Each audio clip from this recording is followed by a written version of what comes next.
a grand ballroom shimmering with champagne and secrets. At the center of it all, billionaire CEO Daylan Blackwood toasts his own birthday, a man who seemingly has everything. But the woman smiling by his side, draped in diamonds that match her dazzling eyes, isn't his wife. Standing in the shadows just beyond the glittering throngs, her hand resting on her swollen belly, is Sarai, his partner of 10 years. She wasn't invited tonight, but she came anyway. Tonight, she won't just be a silent, heartbroken victim. She's about to unwrap a surprise of her own, a decision so life-altering it will bring the entire Blackwood empire to its knees. What happens when a woman with nothing left to lose decides to take everything? The air in the Blackwood penthouse, a glass-walled palace perched atop Manhattan, was always thin and cool, scrubbed clean of the city's grit and emotion. For Sarai Rossi Blackwood, it had once felt like breathing the future, a rarefied atmosphere of success and limitless possibility. Now, at 7 months pregnant, it often felt like she was suffocating. Her life with Daylan Blackwood, the formidable founder and CEO of Blackwood Capital, had been a whirlwind of headlines and hushed envy. They were the city's golden couple. He the ruthless titan of finance, with a jawline as sharp as his business acumen. She the elegant Italian-born art historian, whose quiet grace was seen as the perfect velvet glove for his iron fist. For 10 years, she had been his anchor, his confidant, and the silent architect of his social ascent. She'd curated his art collection, charmed his investors, and transformed their stark modernist penthouse into a home that whispered of old-world power and impeccable taste. She had in every sense built the elegant stage upon which he performed his mastery, and she was pregnant with their first child. A son, the heir to the Blackwood dynasty. It should have been the final perfect piece of their carefully constructed life. Instead, it was the beginning of the end.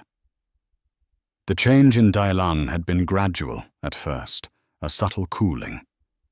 He started working later, the scent of an unfamiliar perfume clinging faintly to his suits, a floral, almost insolently sweet fragrance, so different from Sarai's subtle amber. There were hushed phone calls he'd take on the terrace, his back turned to her, his voice a low, intimate murmur. He dismissed her gentle inquiries with a wave of his hand, blaming market volatility. A difficult merger, the immense pressure she couldn't possibly understand right now. He made her feel as if her concern was a nuisance, her pregnancy an inconvenient distraction from the real important world of men and money. Sarai was not a fool. She had been raised in Florence by a family that had navigated the treacherous currents of European business for centuries. The Rossis dealt in antiques and art, a world where authenticity was paramount and fakes were exposed with ruthless precision. She knew how to spot a forgery, whether it was a 16th century painting or the hollow affection of a cheating husband. Her confirmation came not with a dramatic confrontation, but with the chilling, sterile click of a mouse. Daylan had a habit of leaving his personal laptop open, a mark of his supreme arrogance. He believed she was too preoccupied with nursery colors and prenatal vitamins to ever invade his digital sanctum. One evening, while he was at yet another unavoidable dinner, she sat at his marble desk, her heart a cold, heavy stone in her chest. A single notification, a pop-up from a high-end jeweler, was the only invitation she needed. Your order is ready for collection. The Chloe necklace. Chloe. The name was as bright and sharp as the pain it caused. A quick clinical search was all it took. Chloe Vance, a 25-year-old marketing associate at a rival firm with a voracious social media presence. Her feed was a curated fantasy of borrowed luxury weekends in the Hamptons dinners at restaurants Sarai had booked for Dalen months in advance, and selfies where she wore a triumphant, knowing smirk. In one photo, she was on a yacht, the distinctive Blackwood Capitol flag, visible in the corner, flapping in the sea breeze.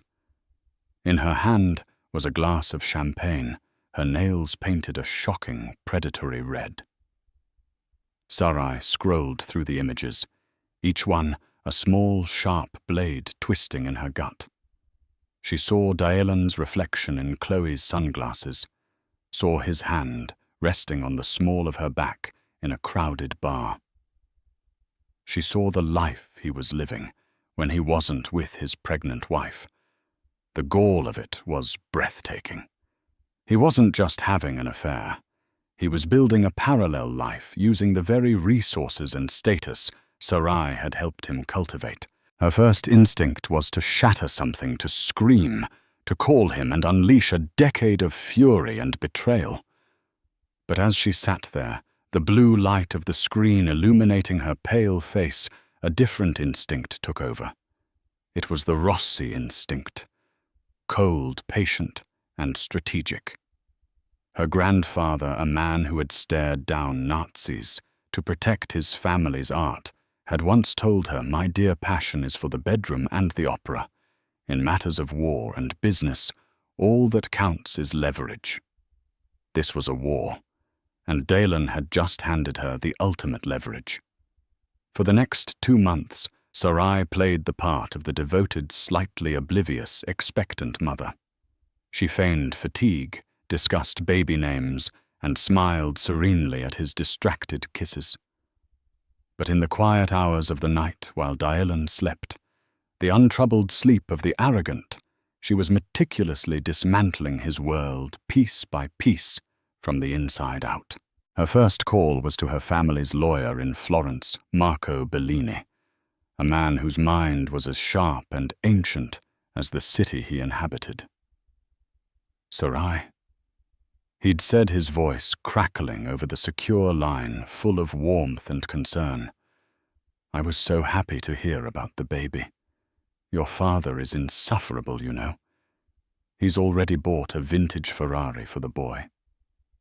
"Marco," she said, her voice steady and devoid of emotion.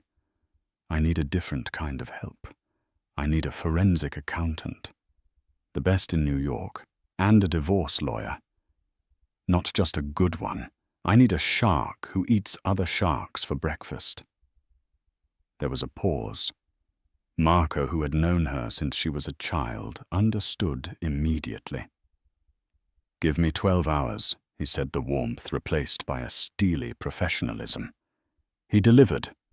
Julian Croft, the accountant, was a quiet, owlish man who found poetry in spreadsheets and secret ledgers. He met Sarai in a discreet coffee shop in the West Village, and she handed him a USB drive.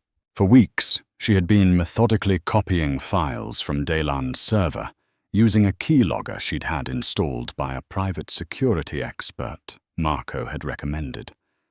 She had a gut feeling that Dalan's betrayal wasn't purely personal.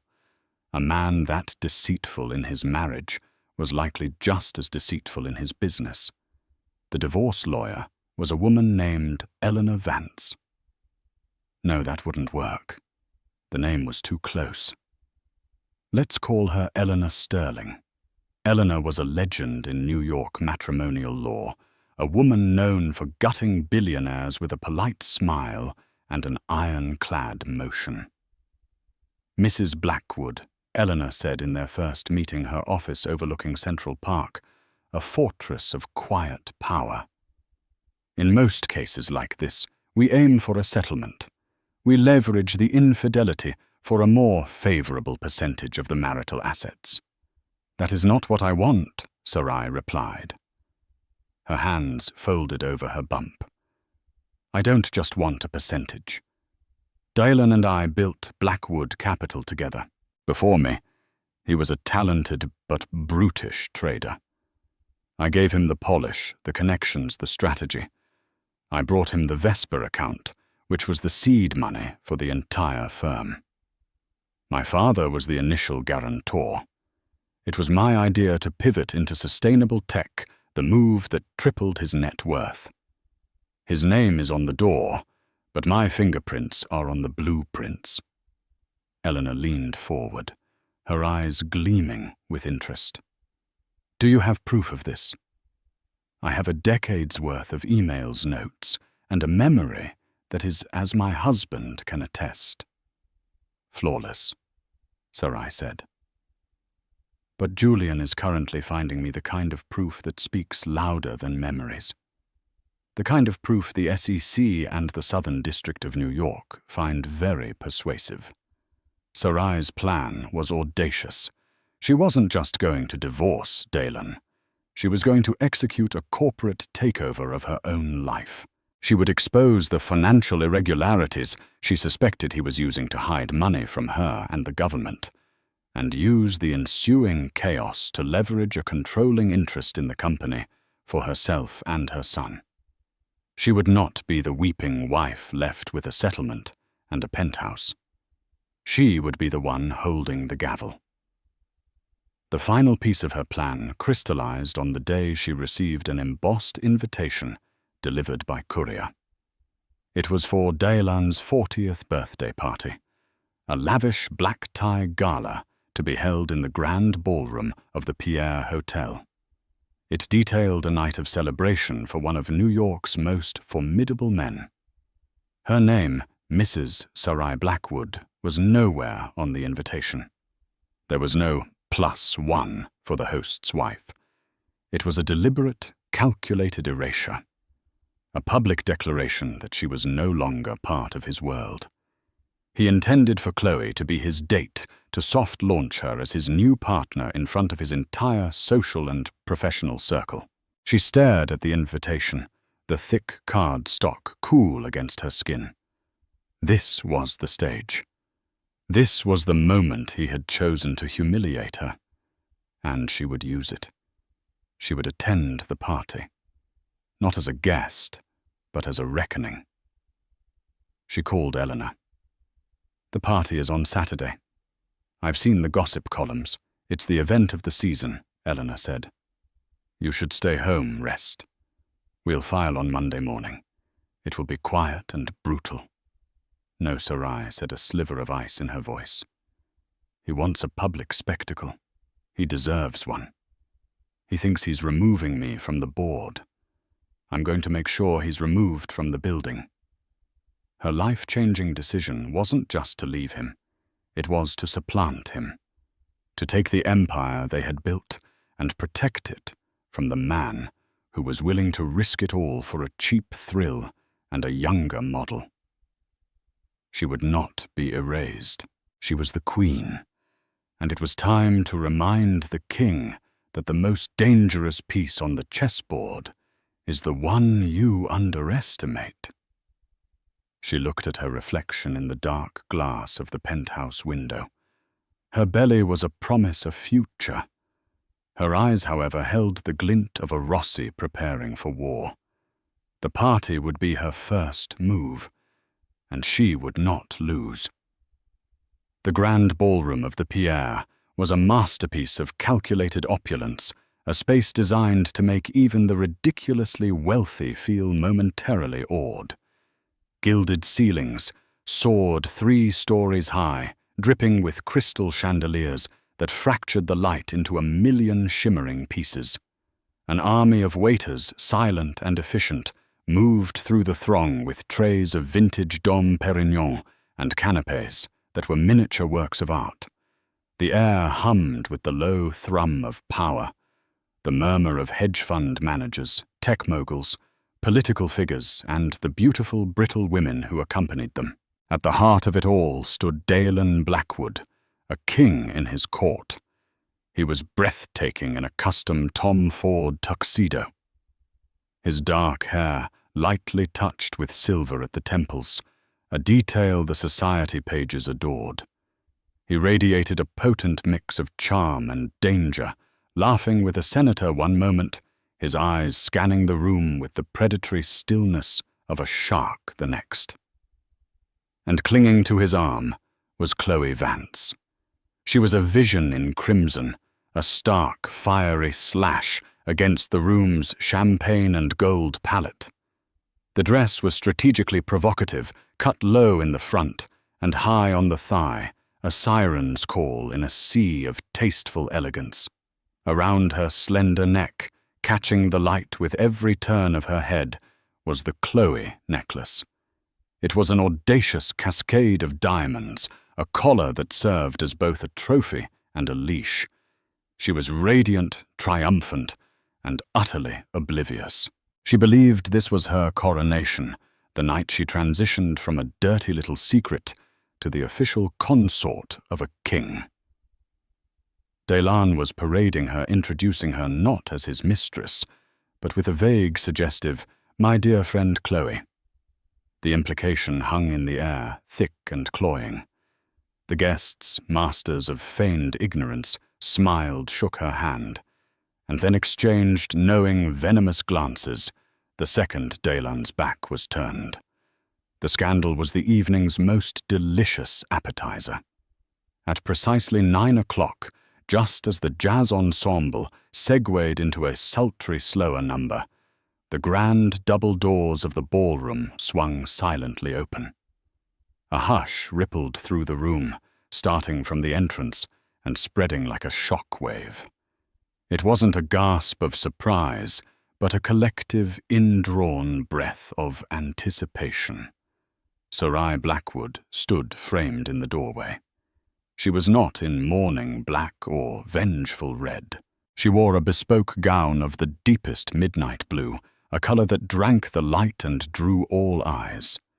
The silk was liquid, flowing over her 7-month pregnant form, not to hide it, but to celebrate it. The lines of the dress were regal, almost sculptural, evoking the image of a Madonna, but her expression was that of a monarch.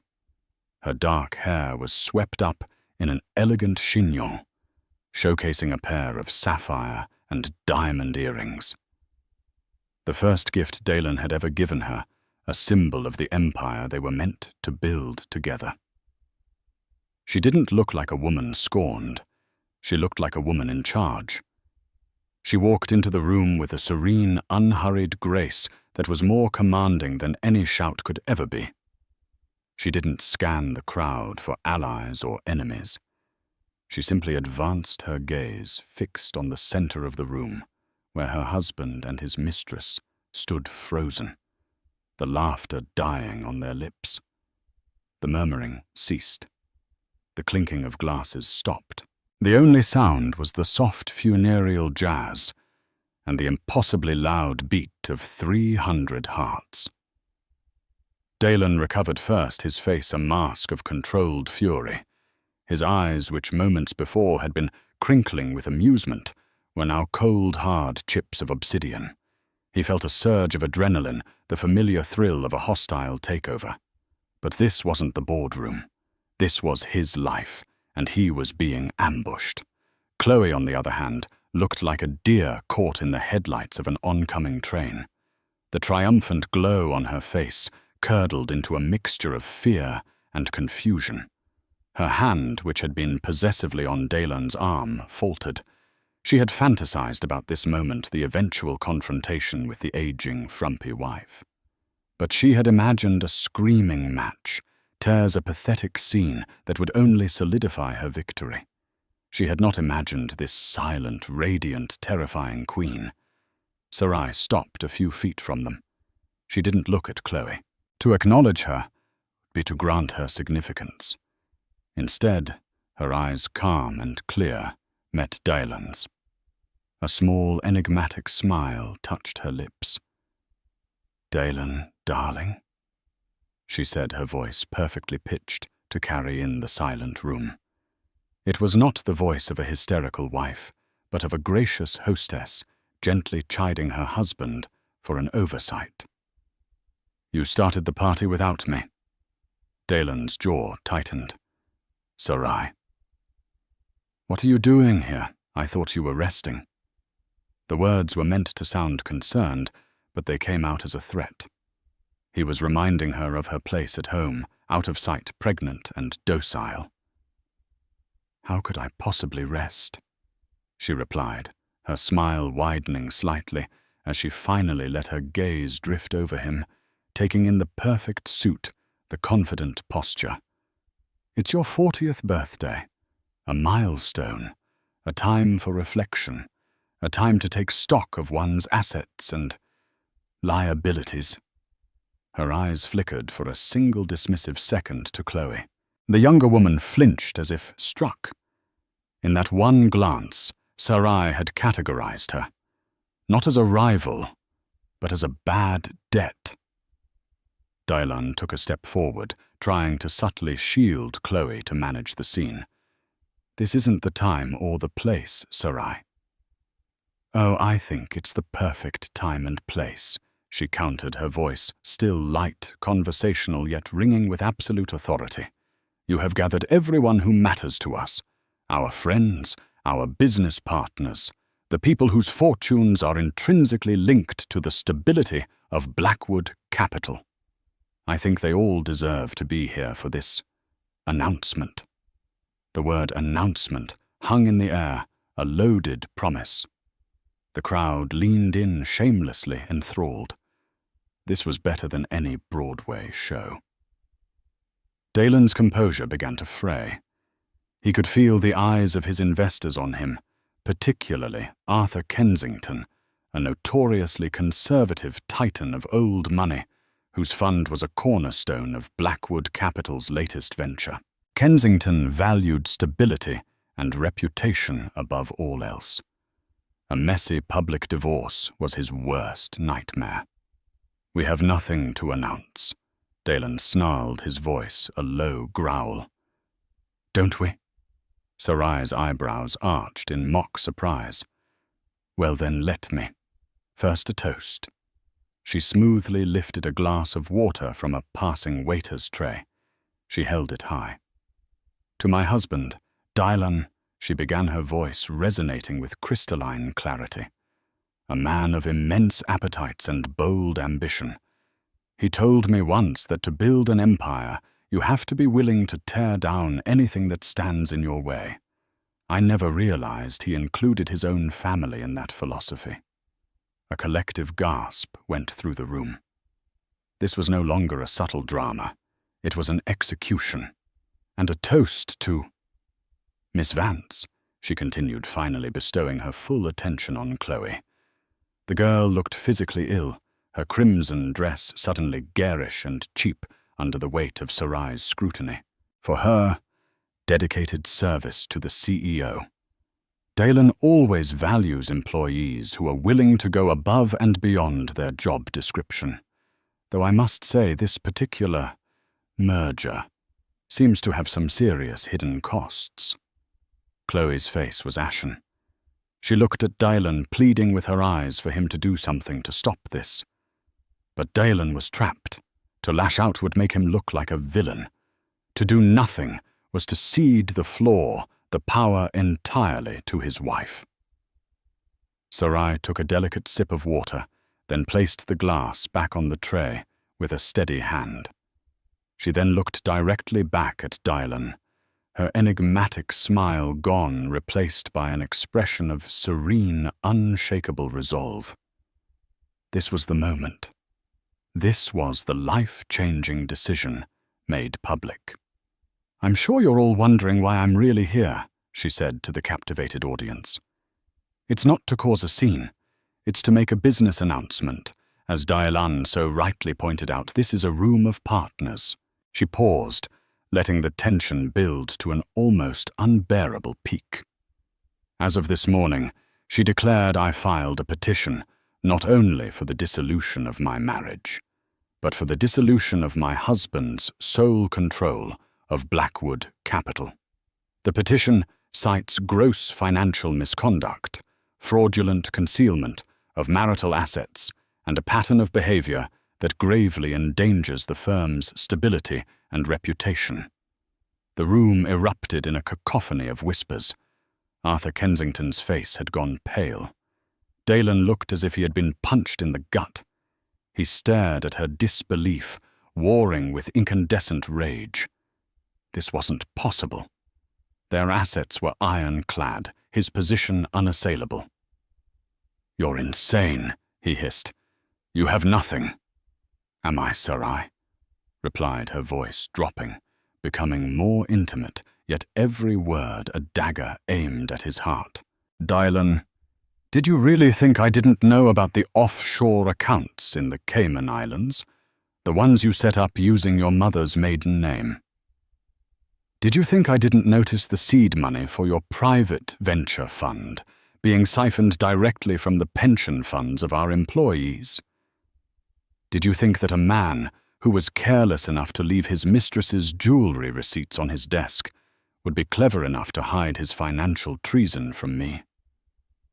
Each question was a perfectly aimed shot. Dalen's blood ran cold. The pension funds. That was the one truly illegal move, the line he had crossed, believing no one would ever find out. It was his greatest vulnerability, and she knew.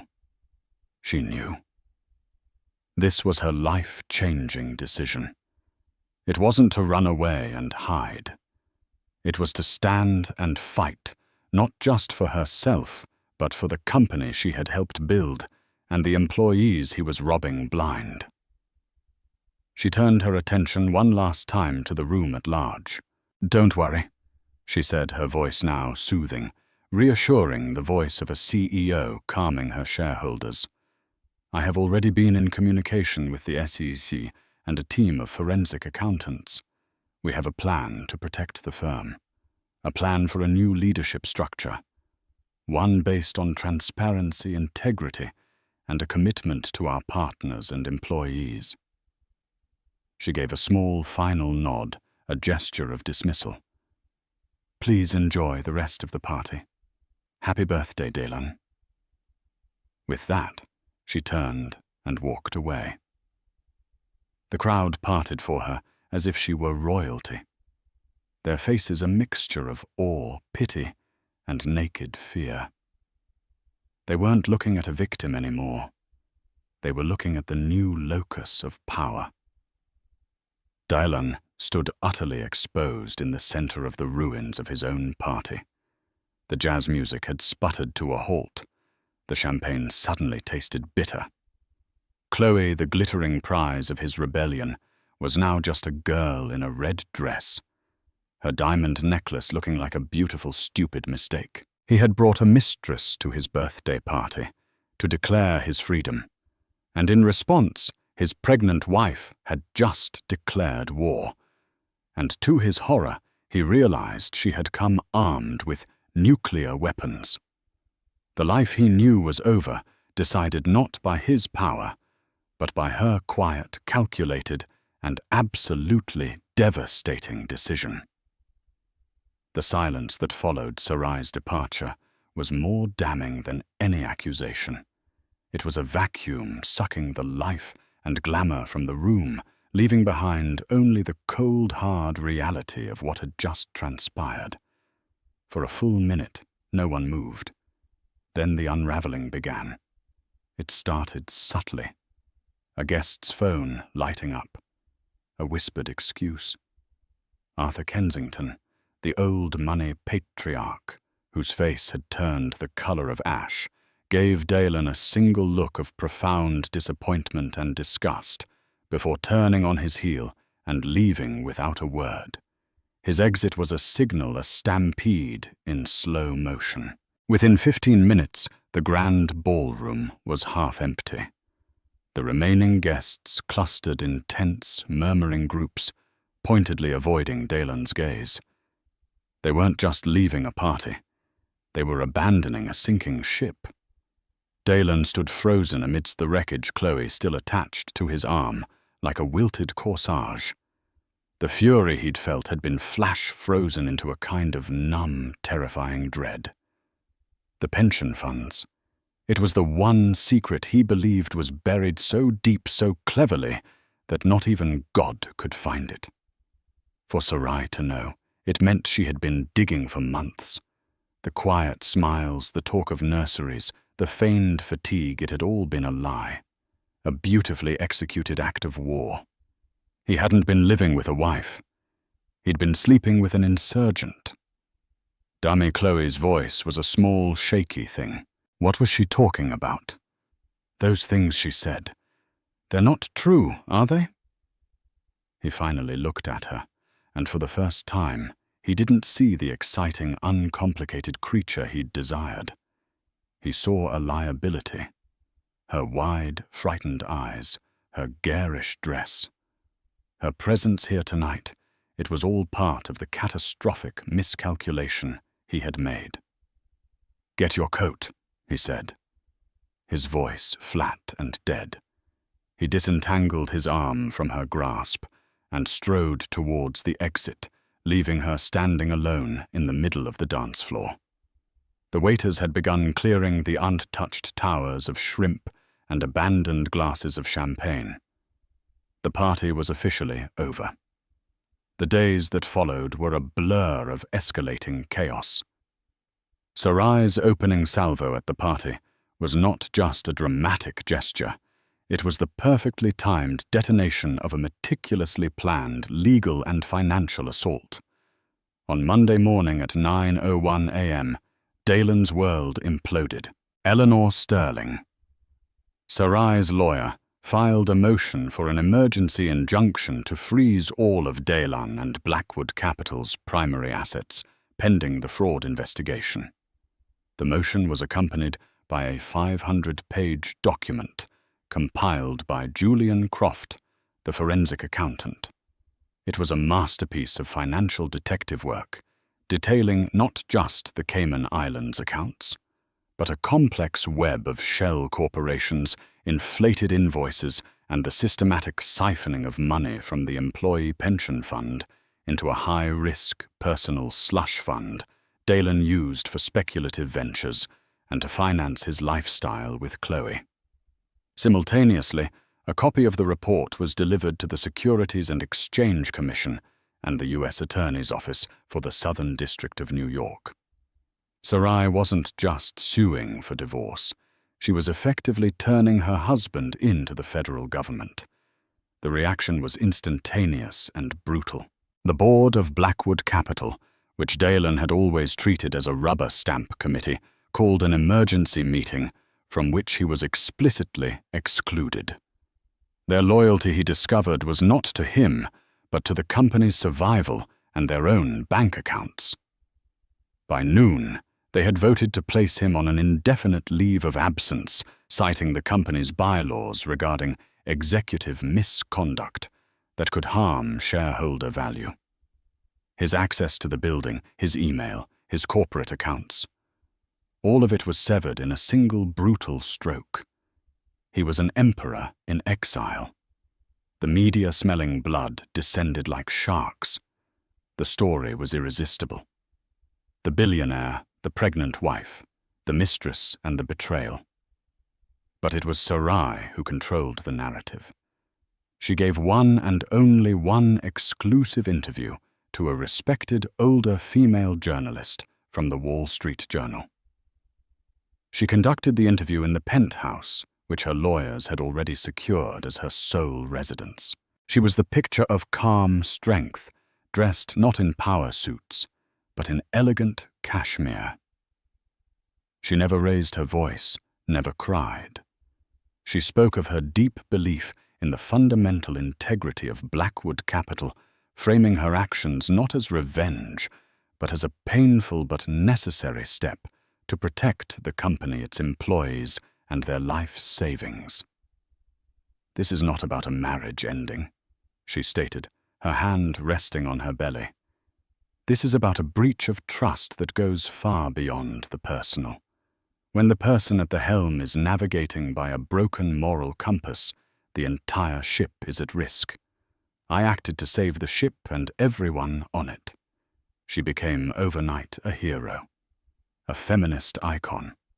Saint Sarai of Wall Street, the woman who had brought down a titan to protect the little guy. Support for her was overwhelming. Employees from Blackwood Capital, initially terrified for their jobs, now saw her as their champion. Female executives across the city sent messages of solidarity. She had turned her personal humiliation into a public crusade. For Dylan, it was a living nightmare. He was trapped in a hotel suite, his own home now enemy territory. His calls to his board members went to voicemail. His lawyers were grim, speaking in hushed tones about mitigating damage and potential indictments. The cost of his affair was no longer a potential divorce settlement. It was shaping up to be his entire fortune and his freedom. And Chloe, she had vanished. After he abandoned her at the party, she had tried calling him, texting him her messages, growing more frantic.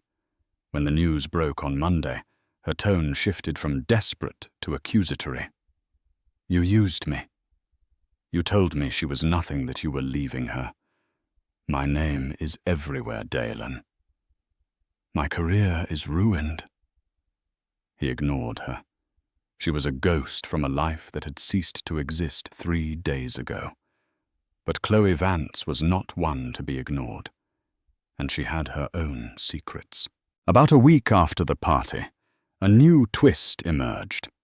A rival news outlet, desperate for a new angle, published a story headlined, "The Other Woman Speaks Chloe Vance's Secret Connection to Blackwood's Biggest Rival." The article revealed that Chloe Vance was not just a random marketing associate.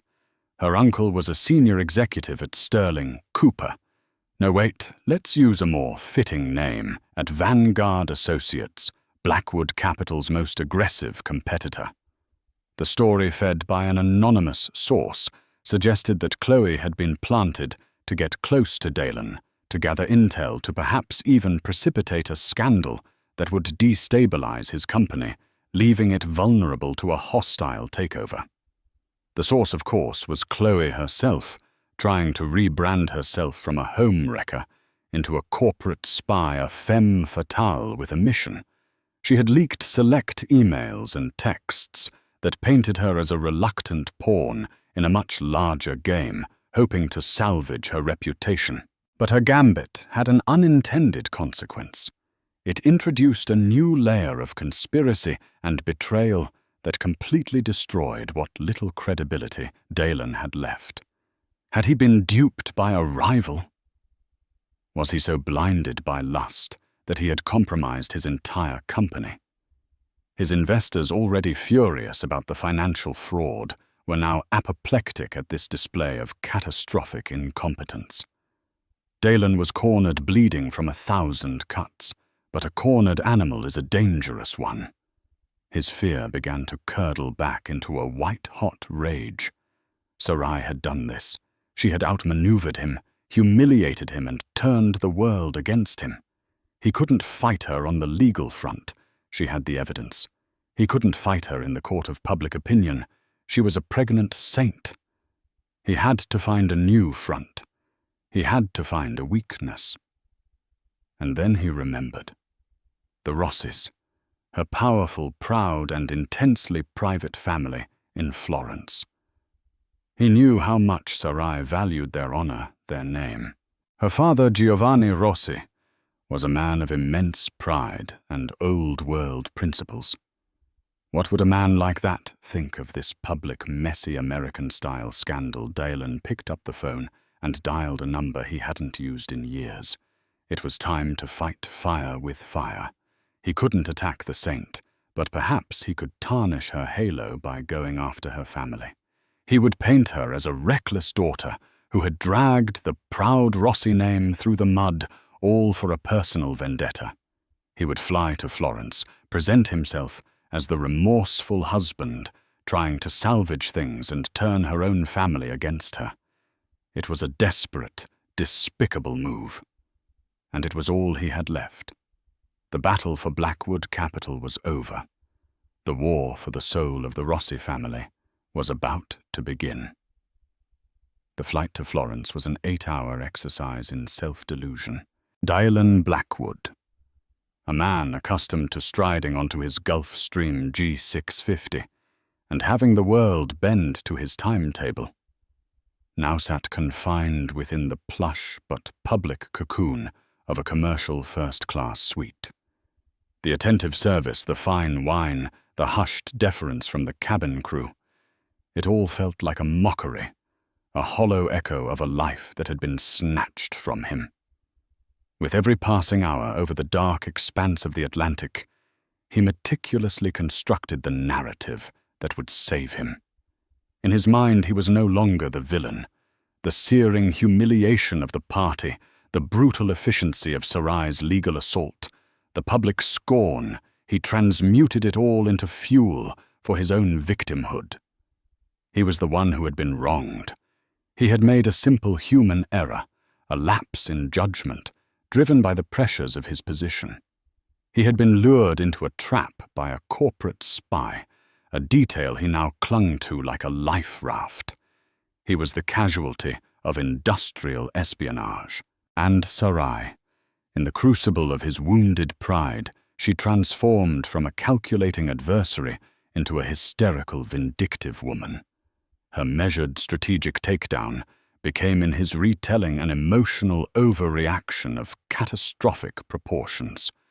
She was dragging their names, the prestigious Blackwood name and the honorable Rossi name, through the filth of public scandal for a simple marital spat. He pictured her father, Giovanni Rossi. He remembered him from the wedding and a handful of stiff family dinners, a man carved from old-world stone, steeped in tradition, obsessed with honor and legacy. Men like Giovanni Rossi Dailan reasoned understood that appearances were everything. They handled their problems behind closed doors with quiet, dignified finality. They did not, under any circumstances, invite the government and the media into their homes. Dailan would appeal to this sense of order, this patriarchal disgust for public spectacle. He would present himself as the calm, rational man, trying to clean up the mess his emotional, vengeful wife had made. He wasn't just flying to Florence to fight. He was flying there to recruit a king to tame a rogue queen. It was a brilliant gambit. He thought a move Sarai would never see coming.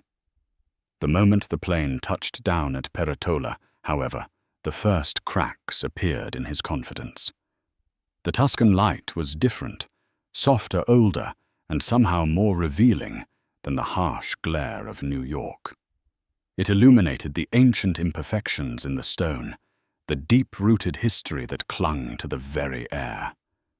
As his chauffeured car climbed the winding road to Fiesole, leaving the bustling city behind, he felt a creeping sense of unease.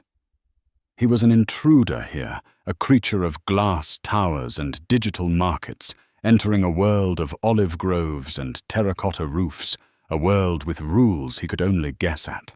The Rossi Villa was not a fortress of modern security, but its power was more profound. It rose from the hillside as if it were part of the landscape itself, a sprawling, honey-colored stone building draped in cascades of purple bougainvillea. It didn't shout wealth. It breathed legacy. The air smelled of cypress and lavender.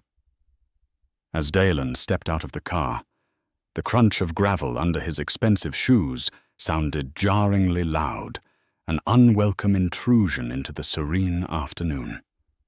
Giovanni Rossi was waiting for him in the central courtyard, a space arranged around a tiered fountain whose gentle bubbling was the only sound. He wasn't flanked by lawyers or assistants.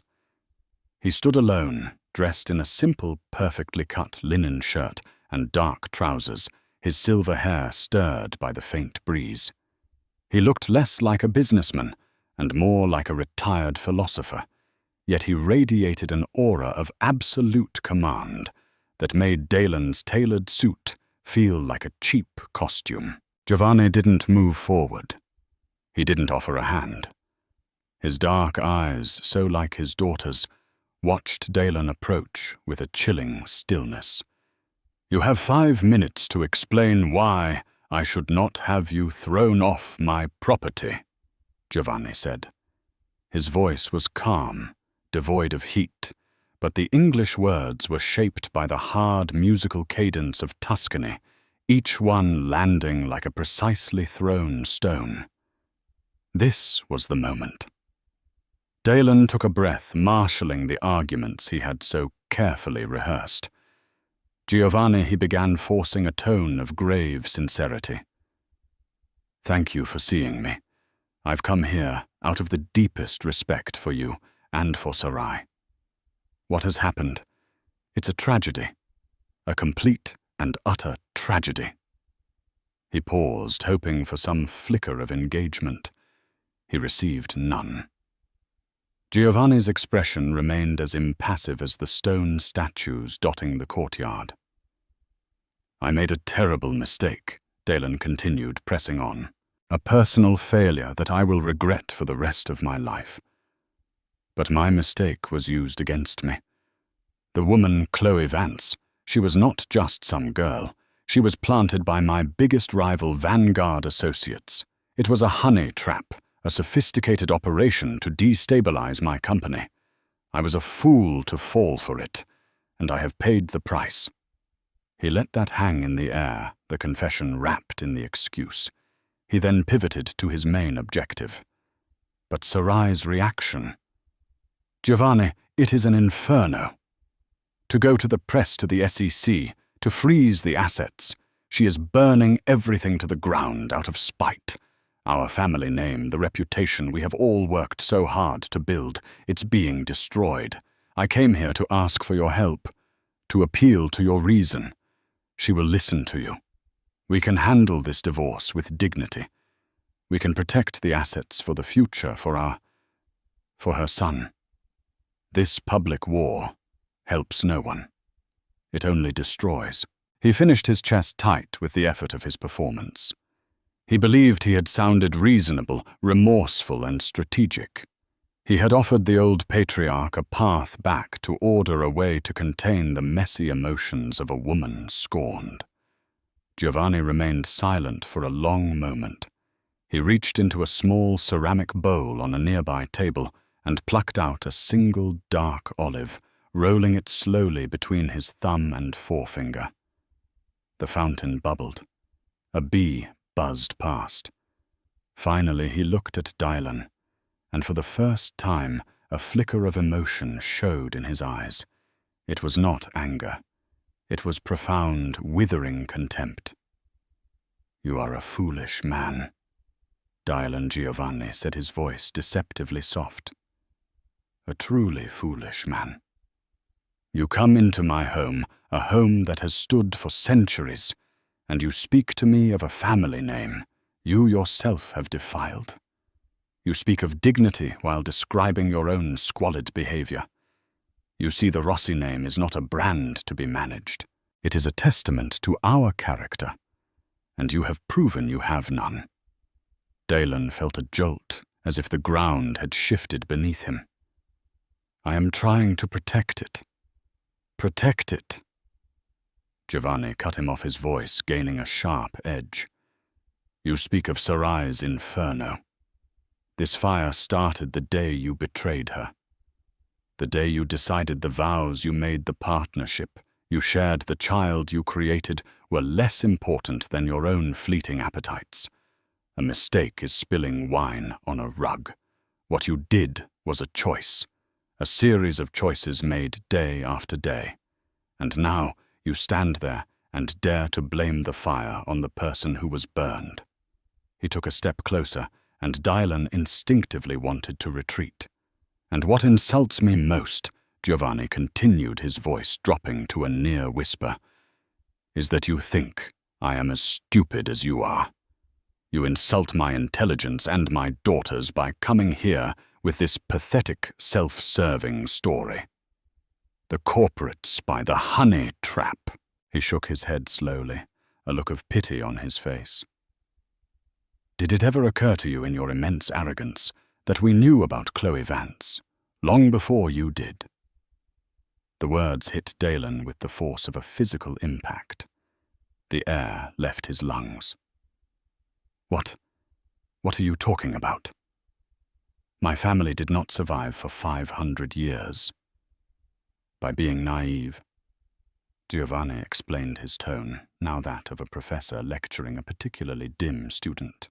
When my daughter told me she was marrying you, I had you investigated. Thoroughly. We do this for anyone who marries into our family, and we have kept a protective eye on you ever since. We employ a security firm, a very discreet one that monitors potential threats. About 6 months ago, they flagged Miss Vance. They noted her connection to Vanguard, her sudden intense interest in you. They saw the trap before the bait was even taken. Dalen's world began to tilt on its axis.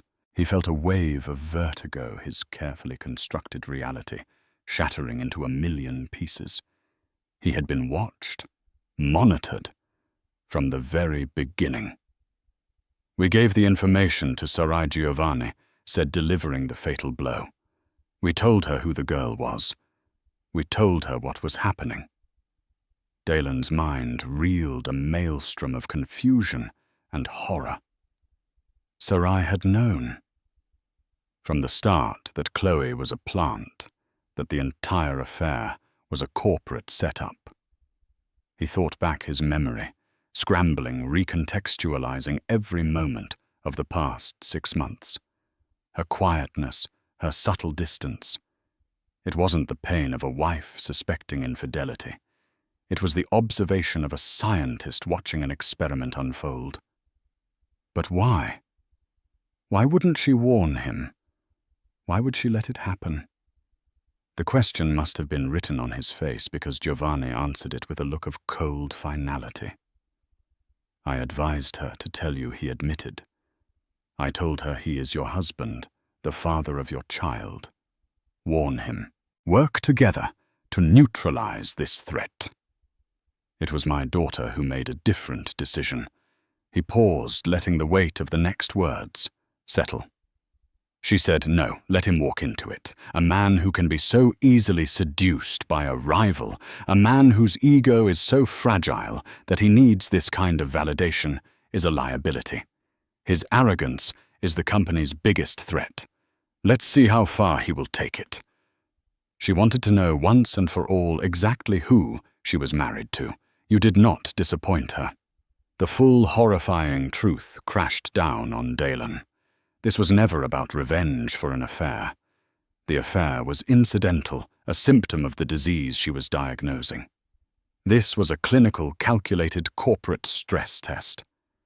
She had stood back and watched him, not just cheat on her, but actively, willingly, and stupidly compromise their entire life's work. She had given him the rope, and he had braided it into a noose with his own hands.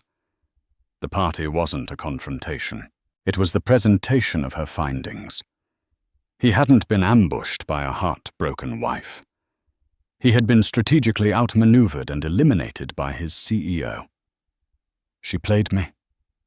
Dylan whispered the words, hollow, tasteless. No Giovanni corrected him, his voice devoid of any sympathy. She gave you the freedom to play yourself, and you did magnificently. Now you have had your 5 minutes. My advice to you is this. Fly back to New York. Sign whatever papers her lawyer puts in front of you. Settle for whatever scraps she is willing to give. Disappear.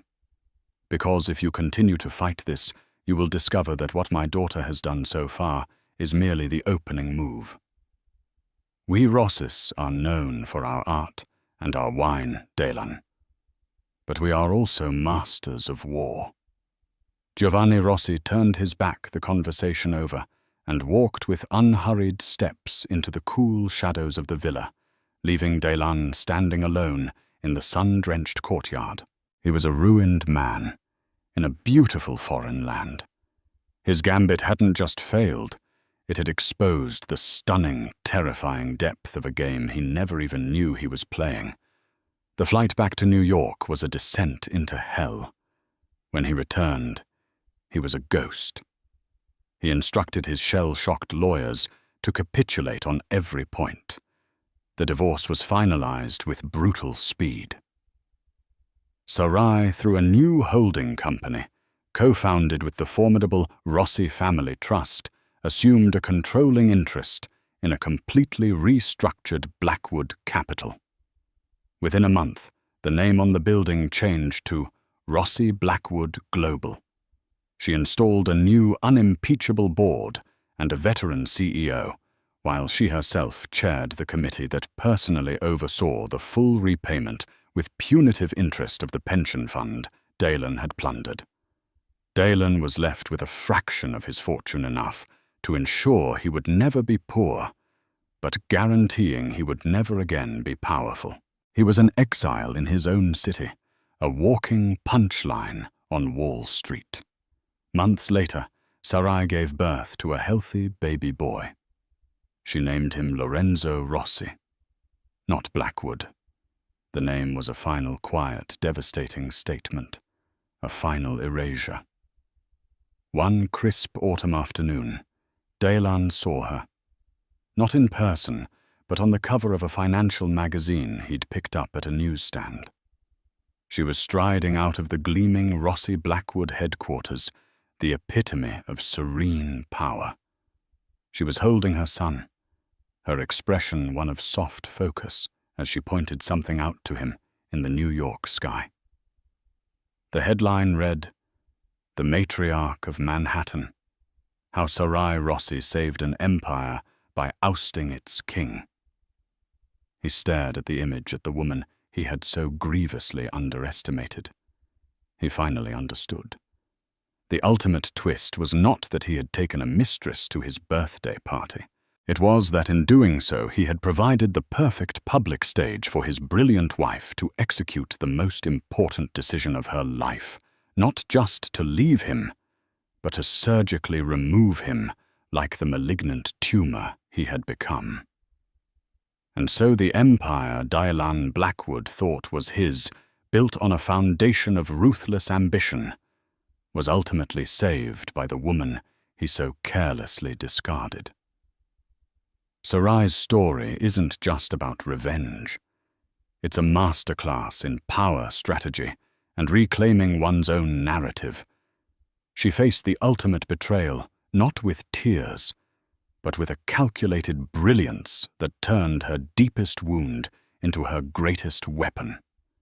She proved that the most formidable force in any room isn't the loudest voice, but the sharpest mind. What did you think of Sarai's final move? Was it cold-hearted justice or the perfect corporate takeover? Let us know your thoughts in the comments below. If you love stories of real-life drama, breathtaking twists, and powerful comebacks, don't forget to like this video. Share it with someone who needs a dose of inspiration and subscribe to our channel for more tales that prove truth is always more dramatic than fiction. Millionaire husband flirts with mistress on phone. Pregnant wife's cold reaction leaves him in regret. Welcome to the turbulent world of Jonathan White, a self-made millionaire whose life seems perfect on the surface: fancy cars, a palatial home, and a stunning wife named Hannah, who is pregnant with their first child. Yet behind the facade of success lies a web of secrecy and heartbreak. In a single phone call, Jonathan's flirtation with his young mistress sets off a chain reaction he never saw coming. Hannah's cold, unwavering response to his betrayal will leave him questioning everything he thought he knew about love and loyalty. Prepare for an emotional roller coaster packed with shocking twists, untold secrets, and unexpected redemption. Jonathan White was not born into wealth. He built his fortune painstakingly over the years, inch by inch, starting with a small tech startup called Futurelight Innovations. With relentless ambition and a flair for negotiation, he maneuvered through the competitive world of corporate acquisitions. By the time he was 30, he had made his first $1 million. 10 years later, his empire had expanded to real estate, software patents, and a lucrative chain of gyms. People whispered about his uncanny business instincts, and journalists wrote articles praising his rags to riches story. At home in a sprawling estate in the outskirts of New York, Jonathan lived with his wife, Hannah White. Hannah had grown up in a middle-class family in Queens, raised by her single mother, Angela Castillo. Her upbringing was humble, but her spirit fierce. She had met Jonathan by chance at a charity gala where she served as an organizer. Their connection was instantaneous, one of those whirlwind romances that never fails to captivate. After a year of intense courtship, they married in a small ceremony. Hannah had insisted that their union feel intimate and authentic rather than lavishly grand. Jonathan, smitten by her kindness and no-nonsense attitude, agreed without hesitation. Over the next couple of years, they dreamed about building a family. When Hannah became pregnant, the couple was overjoyed. They told everyone, family, friends, and even business associates. Life felt perfect. Still, beneath this rosy surface, Jonathan carried silent burdens. Though the public saw him as a success story, he wrestled with the fear that everything could be taken away in an instant. His father, Robert White, had once warned him how fleeting fortune could be. As a result, Jonathan worked long hours, sometimes traveling to Europe or Asia at the drop of a hat. The distance created gaps between him and Hannah, gaps that grew steadily. While Hannah tried to adapt to pregnancy's emotional highs and lows, Jonathan's nerves were frayed from overseas negotiations and constant business calls. The more exhausted he became, the more he craved novelty and excitement, a dangerous hunger that invited temptation. It was during a networking event at the posh Delmont Hotel that Jonathan met Isabella Johnson, a striking woman in her late 20s, with golden hair and captivating emerald eyes. Isabella was a freelance consultant hired by one of Jonathan's close colleagues, James Nicholson, to facilitate a merger. She exuded the confidence of someone who had navigated boardrooms all her life. Their first conversation began innocently enough, talk about software investments and the shifting tech landscape, but the spark between them was undeniable. Each time they encountered each other in subsequent meetings, the conversation grew more personal. Soon they started sharing private jokes and exchanging texts late into the night. Jonathan told himself it was just harmless flirting, a playful respite from his exhausting routine. But the line between professional rapport and emotional entanglement blurred faster than either expected. Isabella had a magnetic pull, and Jonathan, despite the love for his wife, found himself drawn to her. The guilt gnawed at him from the inside, but a more powerful urge to escape his mounting anxieties pushed him further. At first, Hannah was too focused on her pregnancy to notice the subtle changes in Jonathan's behavior. She assumed his distance stemmed from overwork. Yet there were small tells: the way he guarded his phone, his sudden silence when she entered the room, and the fleeting panic in his eyes if she caught a glimpse of the screen. As Hannah's belly grew, so did Jonathan's secret. Late-night phone calls became a routine. Text messages turned heated. And soon, one act of indiscretion would alter the course of his entire life, a single phone call from Isabella that Hannah would accidentally overhear. When the clock struck midnight on a brisk January evening, Jonathan's phone vibrated. Hannah stood by the doorway, heart pounding, as she heard giggles and hushed flirtations, words that stabbed at her soul. It was the beginning of a betrayal she never imagined, and her reaction would startle everyone, including Jonathan himself. Hannah's hand trembled as she leaned against the doorway leading into the dimly lit living room. She'd been heading to the kitchen for a glass of water when she heard Jonathan's low voice on the phone, punctuated by Isabella's playful laughter. Suspicion tightened around her heart. Usually, Hannah might have rushed in, confronted Jonathan, demanded an explanation. But she was pregnant, both physically drained and emotionally cautious. She needed to protect herself and her unborn child. Instead of making a scene, she turned quietly on her heel and went back upstairs, silently trembling. It was then she remembered what her mother, Angela, had told her about heartbreak years ago. The moment you feel betrayal, remember that confronting someone in anger is rarely productive. Observe, gather your strength, and decide your next steps with a calm mind.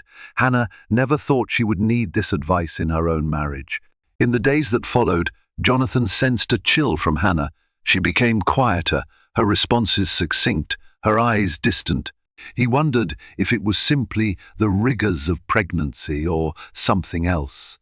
Whenever he tried to reach out, she would offer a small, polite smile and say she was tired. His internal alarm bells rang, but he forced himself to dismiss them. After all, he had everything under control. He was sure Hannah couldn't possibly know. He continued to see Isabella. Sometimes they met for lunch at boutique cafes in downtown Manhattan. Other times they extended their business discussions at James Nicholson's office. The more time he spent with her, the more dangerously enthralled he became. It wasn't solely physical attraction. Isabella provided an intoxicating thrill. She made him forget the responsibilities and anxieties waiting at home. But Hannah was not as naive as Jonathan assumed. She quietly began to piece together the timeline of his behavior.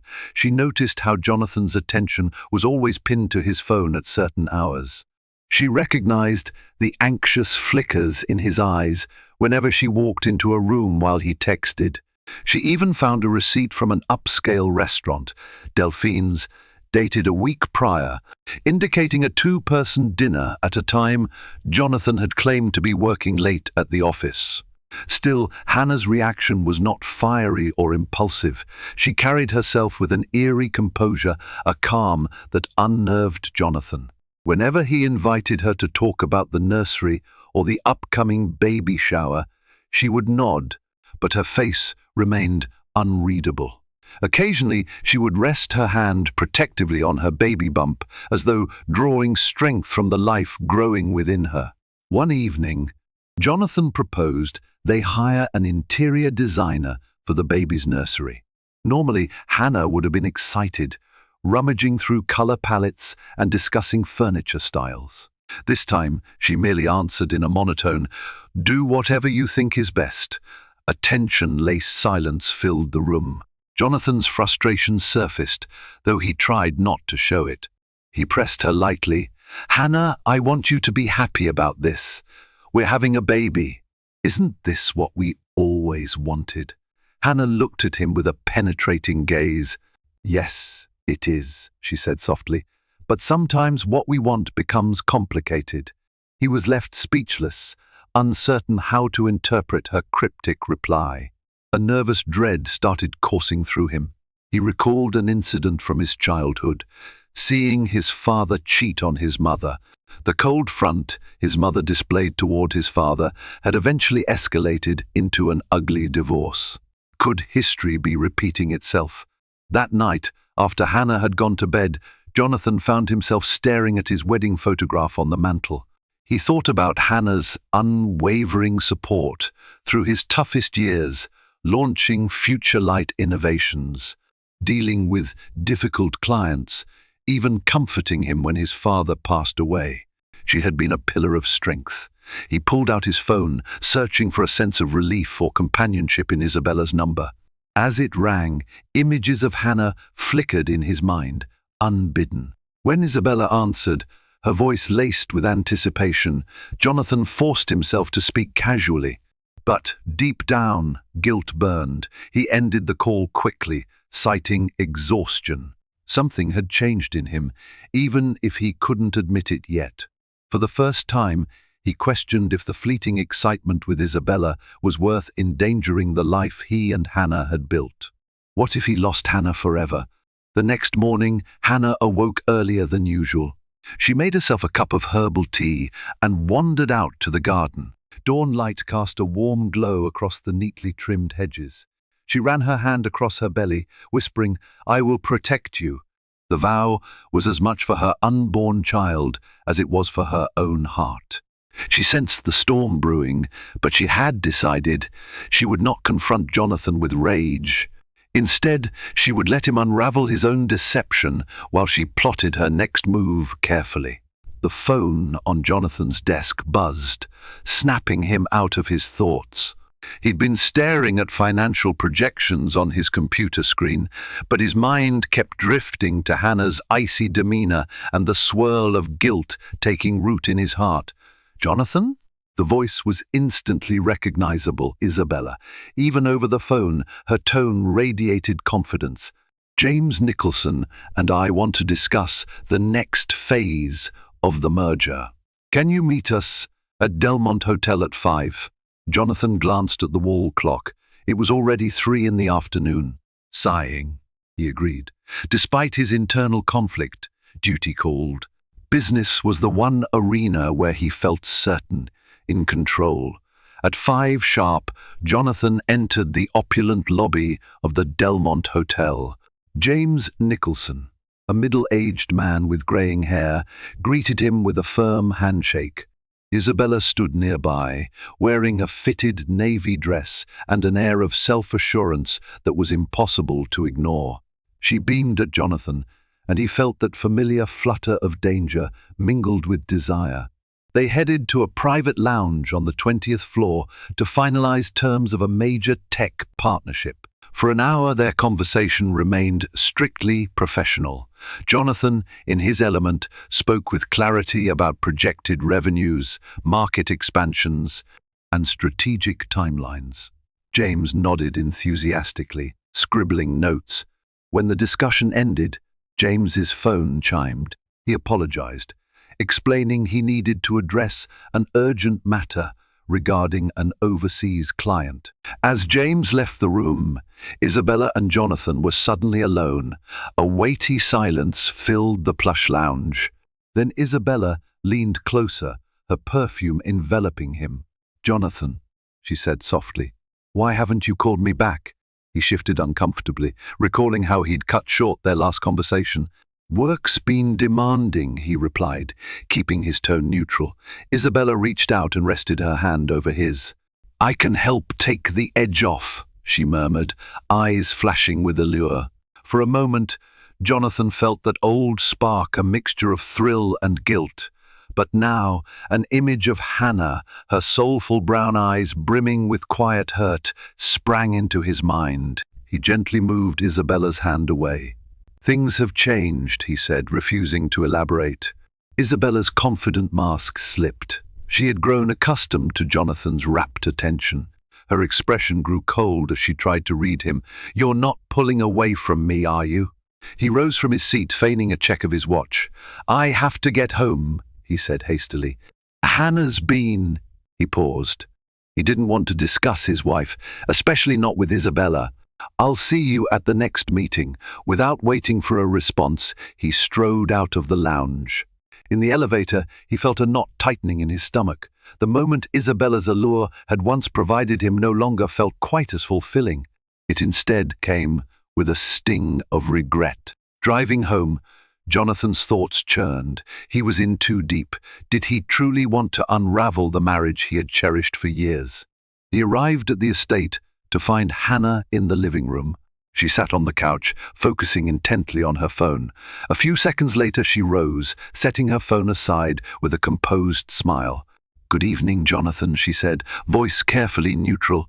He swallowed, noticing how she no longer said, "Hey, honey," or greeted him with a hug. "How are you feeling?" he asked, heart pounding. She shrugged. "I'm fine. Just checking on some hospital records for my next prenatal appointment. They sent over details about some recommended tests." He nodded, stepping closer. "I'd like to come with you," he offered. It was a small olive branch, an attempt to connect. Hannah's eyes flickered, a trace of surprise crossing her face. "Sure," she replied, then added pointedly, "if your schedule allows." Jonathan flinched at the subtle jab, recalling how he'd missed 2 prior checkups due to urgent business. "I'll make time," he promised. Later that night, he tried to open up to her, ask about her day, her feelings, the baby, but found her responses polite yet distant. He realized with a pang that she was not going to confront him, not yet. Instead, she was merely pulling away, gradually shutting him out. Restless and unable to sleep, Jonathan wandered the house, ending up in his private study. The room was lined with floor-to-ceiling bookshelves, biographies of self-made moguls, investment guides, and volumes on psychology and philosophy. He settled behind his oak desk, flipping through a photo album he'd once kept hidden away. Images of him and Hannah, early adventures, candle-lit dinners, seaside vacations flicked by in a bittersweet procession. His throat tightened. He couldn't help but wonder, where had they gone wrong? Was it the ceaseless pressure of success, his own insecurities? Or had the love they once shared slowly eroded beneath a sea of distractions and temptations? Without thinking, he picked up his phone. Isabella's number was still pinned near the top of his contacts. A tide of shame surged through him. He tossed the phone aside, as though it were a talisman of bad luck. He didn't realize tears were streaming down his face until they splashed onto a photograph, a snapshot of him kneeling on a sandy beach, placing a ring on Hannah's finger.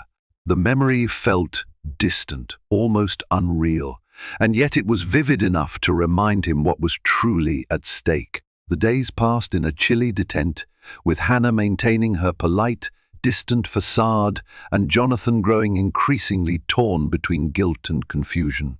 A significant turning point arrived one Thursday morning when Hannah decided it was time for a more proactive step. She picked up her phone and dialed the number of an old friend, Sarah Parker. Sarah was a quiet but insightful person who had known Hannah since high school. They had drifted apart over the years, mostly due to Hannah's hectic schedule as Jonathan's wife and now an expectant mother. But Hannah recalled Sarah's keen intuition and stable presence. When Sarah answered, Hannah spoke quietly. "I think Jonathan is involved with someone else." The words were heavy, even though she had suspected as much for weeks. Sarah listened without interrupting. When Hannah finished laying out the details, Sarah replied softly, "I'm so sorry, Hannah. Do you have any proof?" Hannah hesitated. "Nothing concrete, just phone calls, receipts, the way he's hiding things. I overheard him once, but he never knew I was there. It's only a matter of time before more evidence surfaces." Sarah sighed. "What are you planning to do?" Hannah pressed a hand over her abdomen, feeling the baby's gentle flutter. "I'm not sure. I want to confront him, but I'm afraid of the stress on my pregnancy.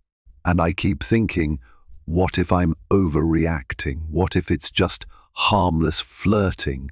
But deep down, Hannah knew she was lying to herself. Flirting was rarely harmless, especially if it involved secret calls late at night. Sarah offered to visit that weekend, promising to lend her support. "You shouldn't be going through this alone," she said firmly. Hannah agreed, feeling a rush of gratitude. Meanwhile, Jonathan faced mounting pressure at the office. James Nicholson was urging him to finalize the merger details, while reporters were hounding him for interviews about a new venture. Amid the chaos, Isabella kept leaving voicemails and texts. Some were business-related, others far more personal. Jonathan found himself ignoring them all, uncertain what to say. One Friday afternoon, as Jonathan finished a meeting, he glanced at his phone to see a text from Isabella. "We need to talk. I miss you." He grimaced, a spike of anxiety rattling his nerves. Did he have the courage to end this? Or would he attempt to maintain the charade a while longer? He typed a brief reply. "Let's meet next week. Busy day. Sorry." He closed his phone, exhaling.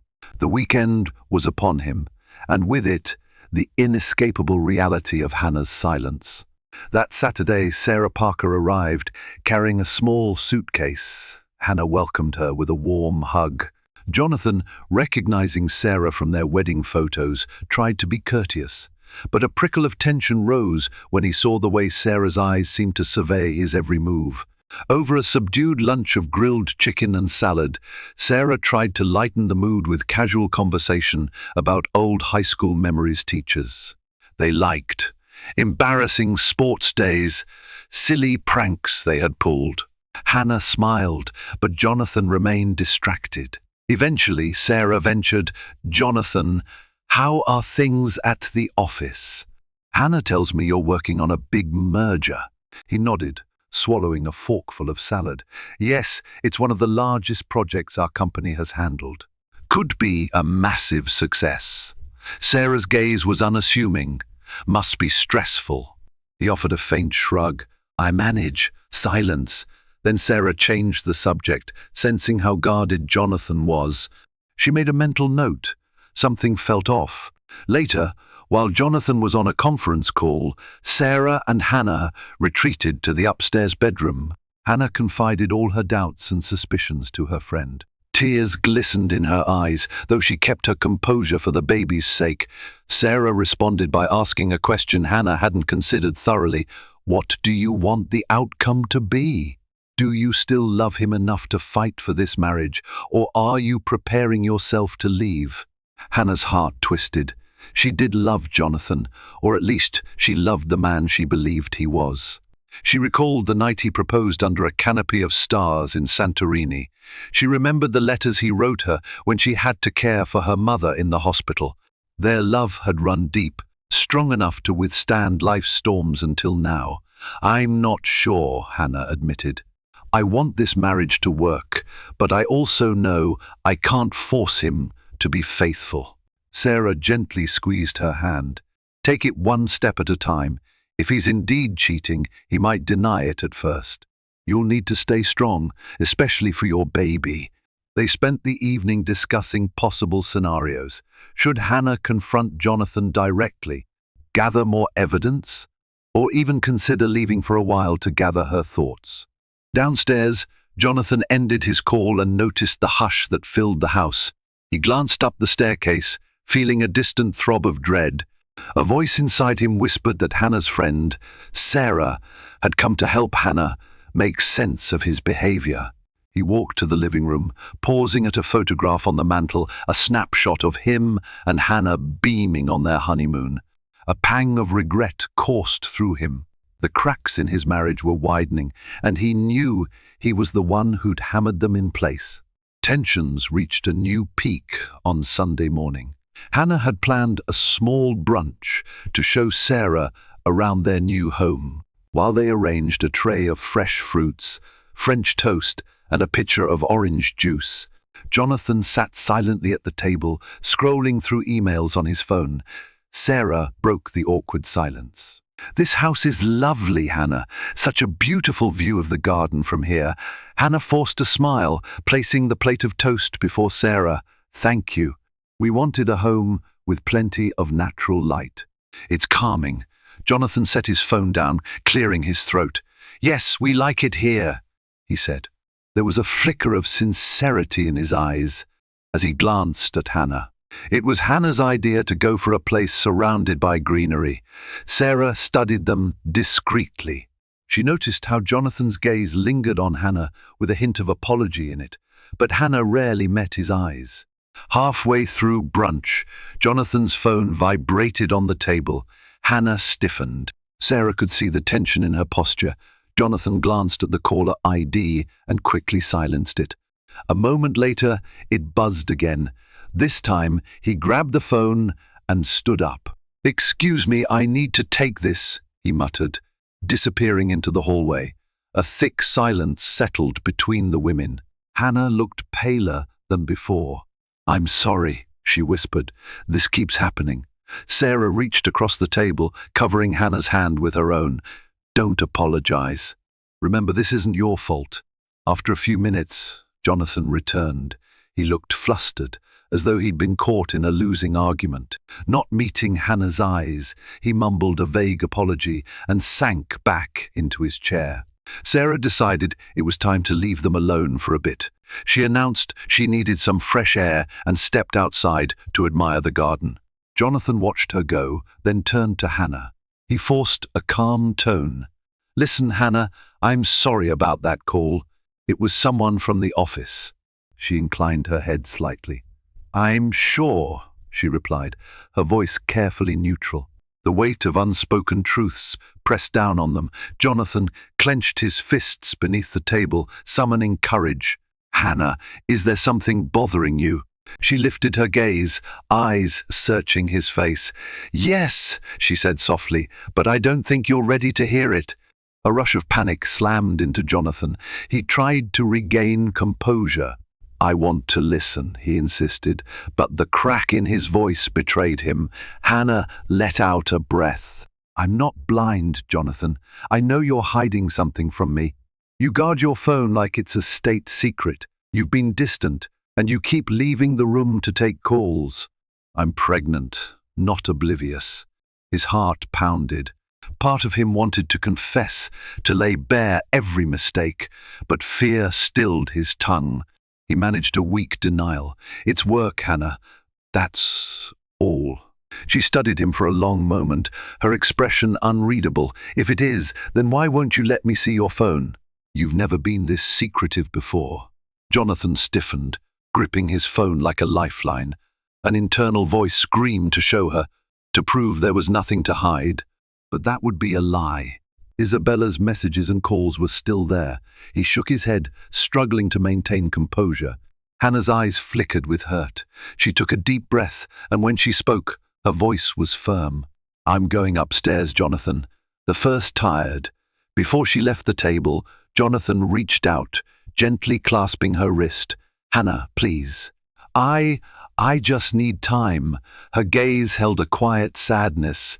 "Time for what?" she asked. "To decide if you still want this marriage." He had no words, only a pang of guilt deeper than any he'd felt before. Hannah pulled her wrist free and walked away. Outside, Sarah watched from the garden as Hannah crossed a hallway window on the second floor, disappearing into a room. She suspected an argument had just unfolded. The next moment, Jonathan stepped onto the porch, trying to mask his distress. Sarah turned, arms folded. "Everything okay?" she asked, though she already knew the answer. Jonathan paced the porch, hands shoved into his pockets. He looked like a man on the brink of confession, but too terrified to speak. "Sarah," he began haltingly, "Hannah seems upset." Sarah raised an eyebrow. "She's worried, and she's pregnant. That kind of stress is unhealthy. You need to be honest with her." Jonathan trailed off, meeting Sarah's gaze. He saw no accusation there, only concern for her friend. A wave of shame washed over him. Finally, he blurted, "I haven't been honest, but I'm afraid to lose her if I admit the truth." Sarah's shoulders sagged, as though Jonathan's admission confirmed her suspicions. "You'll lose her anyway if you keep hiding," she replied gently. His eyes flickered with anguish. I want to fix this," he whispered, barely able to hear his own words. Sarah placed a hand on his shoulder, feeling the tension in his rigid posture. "Then act quickly," she advised. "Secrets have a way of making themselves known, with or without your control." Inside, Hannah lay on her bed, one hand on her swollen belly, tears slipping silently down her cheeks. She could sense the turmoil in the house, the tension swirling in her own heart. If Jonathan confessed, would she be able to forgive him? If he continued to lie, would she have the strength to walk away? In a quiet moment of resolve, she whispered to herself, "I will protect you," pressing her hand gently on her unborn child. No matter what happened next, her priority was the tiny life inside her. Still, in the deepest corner of her heart, she clung to a delicate hope that Jonathan might choose the path of truth before it was too late. Monday arrived with a brisk winter chill, and the atmosphere at the White Estate matched the weather's cold edge. Sarah offered to stay for another day, but Hannah insisted she had already done enough. After an emotional farewell, Hannah thanked her, promising to call if things got worse.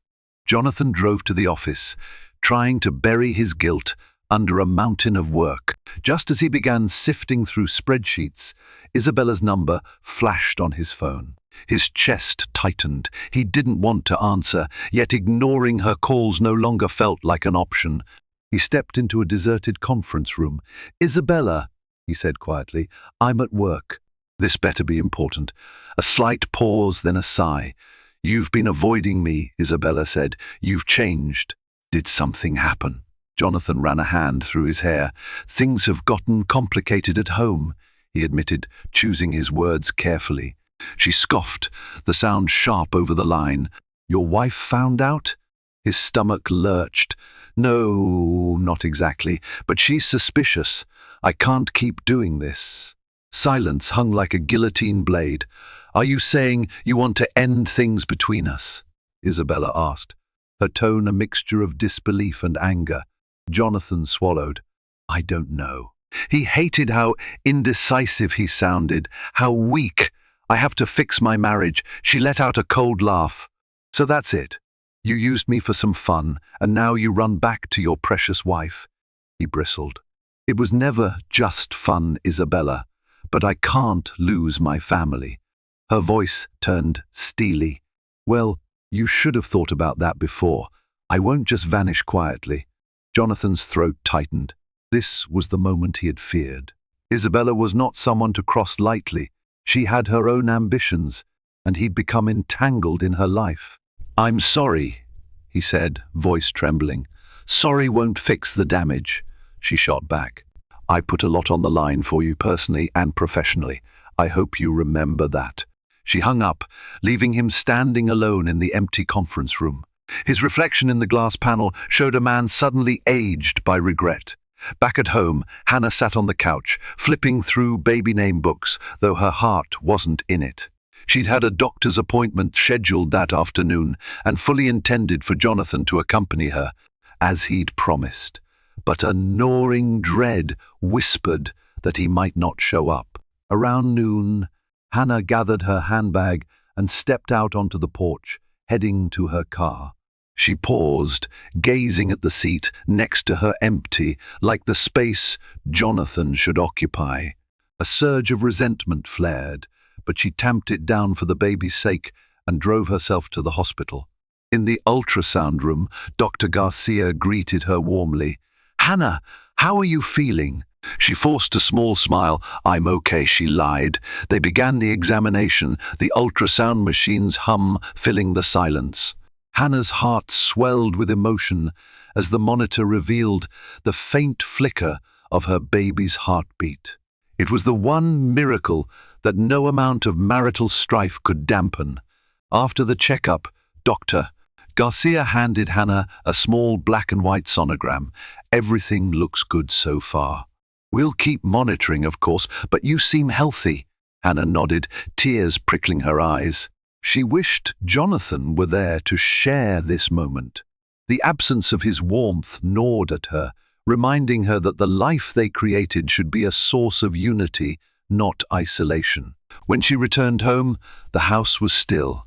She set the sonogram on the kitchen counter, debating whether to text Jonathan. In the end, she simply snapped a photo of the sonogram and sent him a message. "Appointment went fine. Baby is healthy. Thought you'd want to see." Hours later, Jonathan finally trudged into the house, shoulders sagging with the weight of the day. He noticed the sonogram photo on the counter and picked it up carefully. A wave of emotions surged through him: pride, amazement, and suffocating shame. Hannah stepped out of the living room. "I see you got my message." He turned, holding up the sonogram. "I'm sorry I couldn't make it. The day got away from me." Her expression remained neutral, I figured. He took a step closer, voice trembling. "Hannah, I want to be here for you, for the baby." "I'm sorry, I really am." She searched his eyes for sincerity. After a long pause, she said quietly, "Then prove it." He swallowed, nodding slowly. "I will." Just then, Hannah's phone buzzed on the coffee table. She glanced at it, her face paling. The screen lit up with a message from an unknown number. "Your husband thinks he can just walk away." We should talk. Jonathan noticed the shift in her demeanor. What's wrong? She hesitated, then picked up the phone, reading the message again. Her heart pounded. The suspicion that it might be Isabella or someone affiliated with her hammered through her mind. She turned the screen toward Jonathan, her voice low. "Is there something you need to tell me, Jonathan?" His stomach flipped at the sight of that cryptic text. He felt the walls closing in. The time for secrets was running out, and Hannah's next reaction would determine everything: his marriage, his fatherhood, even his own sense of self. Hannah's gaze pinned Jonathan as she held out the phone. "Who would send me a message like that?" He swallowed hard, thoughts racing. Could Isabella have done this? Or was it someone else who knew about their liaison? I'm not sure," he stammered. "Maybe it's a prank." A mirthless laugh escaped her. "A prank? That's your best guess?" He reached out to take the phone, but Hannah pulled it away. The text glowed ominously on the screen. "Look," Jonathan began, voice trembling. "I want to explain, but it's complicated."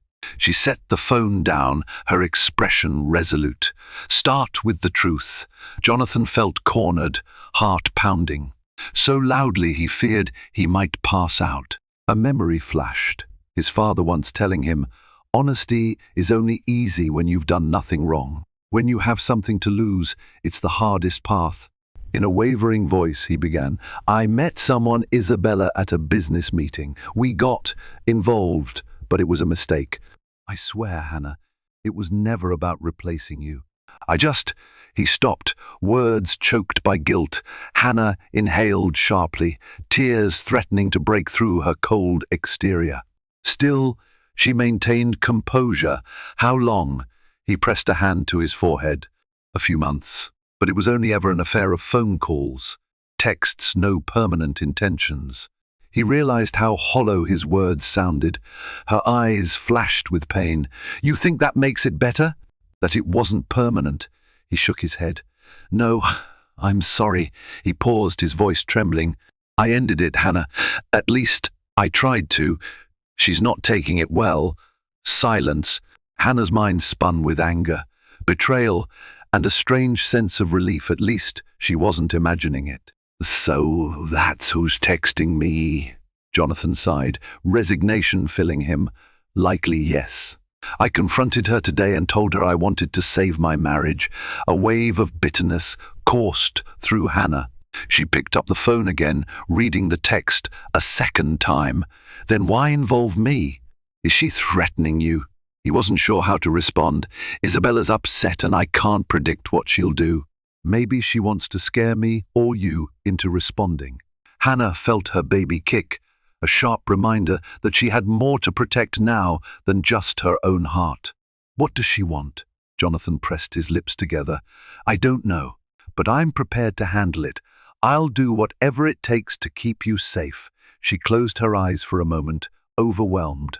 The father of her child had strayed, and now the mistress was intruding into her life. Her voice, when it emerged, was quiet and controlled. "You say you ended it. Are you absolutely sure?" He nodded vigorously. "Yes, I told her it was over. I told her I want to be with you and our child." A pause. Then Hannah turned away, tears glistening. She pressed her palm against her baby bump. "You hurt me, Jonathan. I don't know if I can ever trust you again." Her words sliced through him. I understand," he whispered, "but I want to try. Please, Hannah, give me a chance. I'll prove it to you." She shook her head. "Prove it how? By ignoring her calls? By blocking her number?"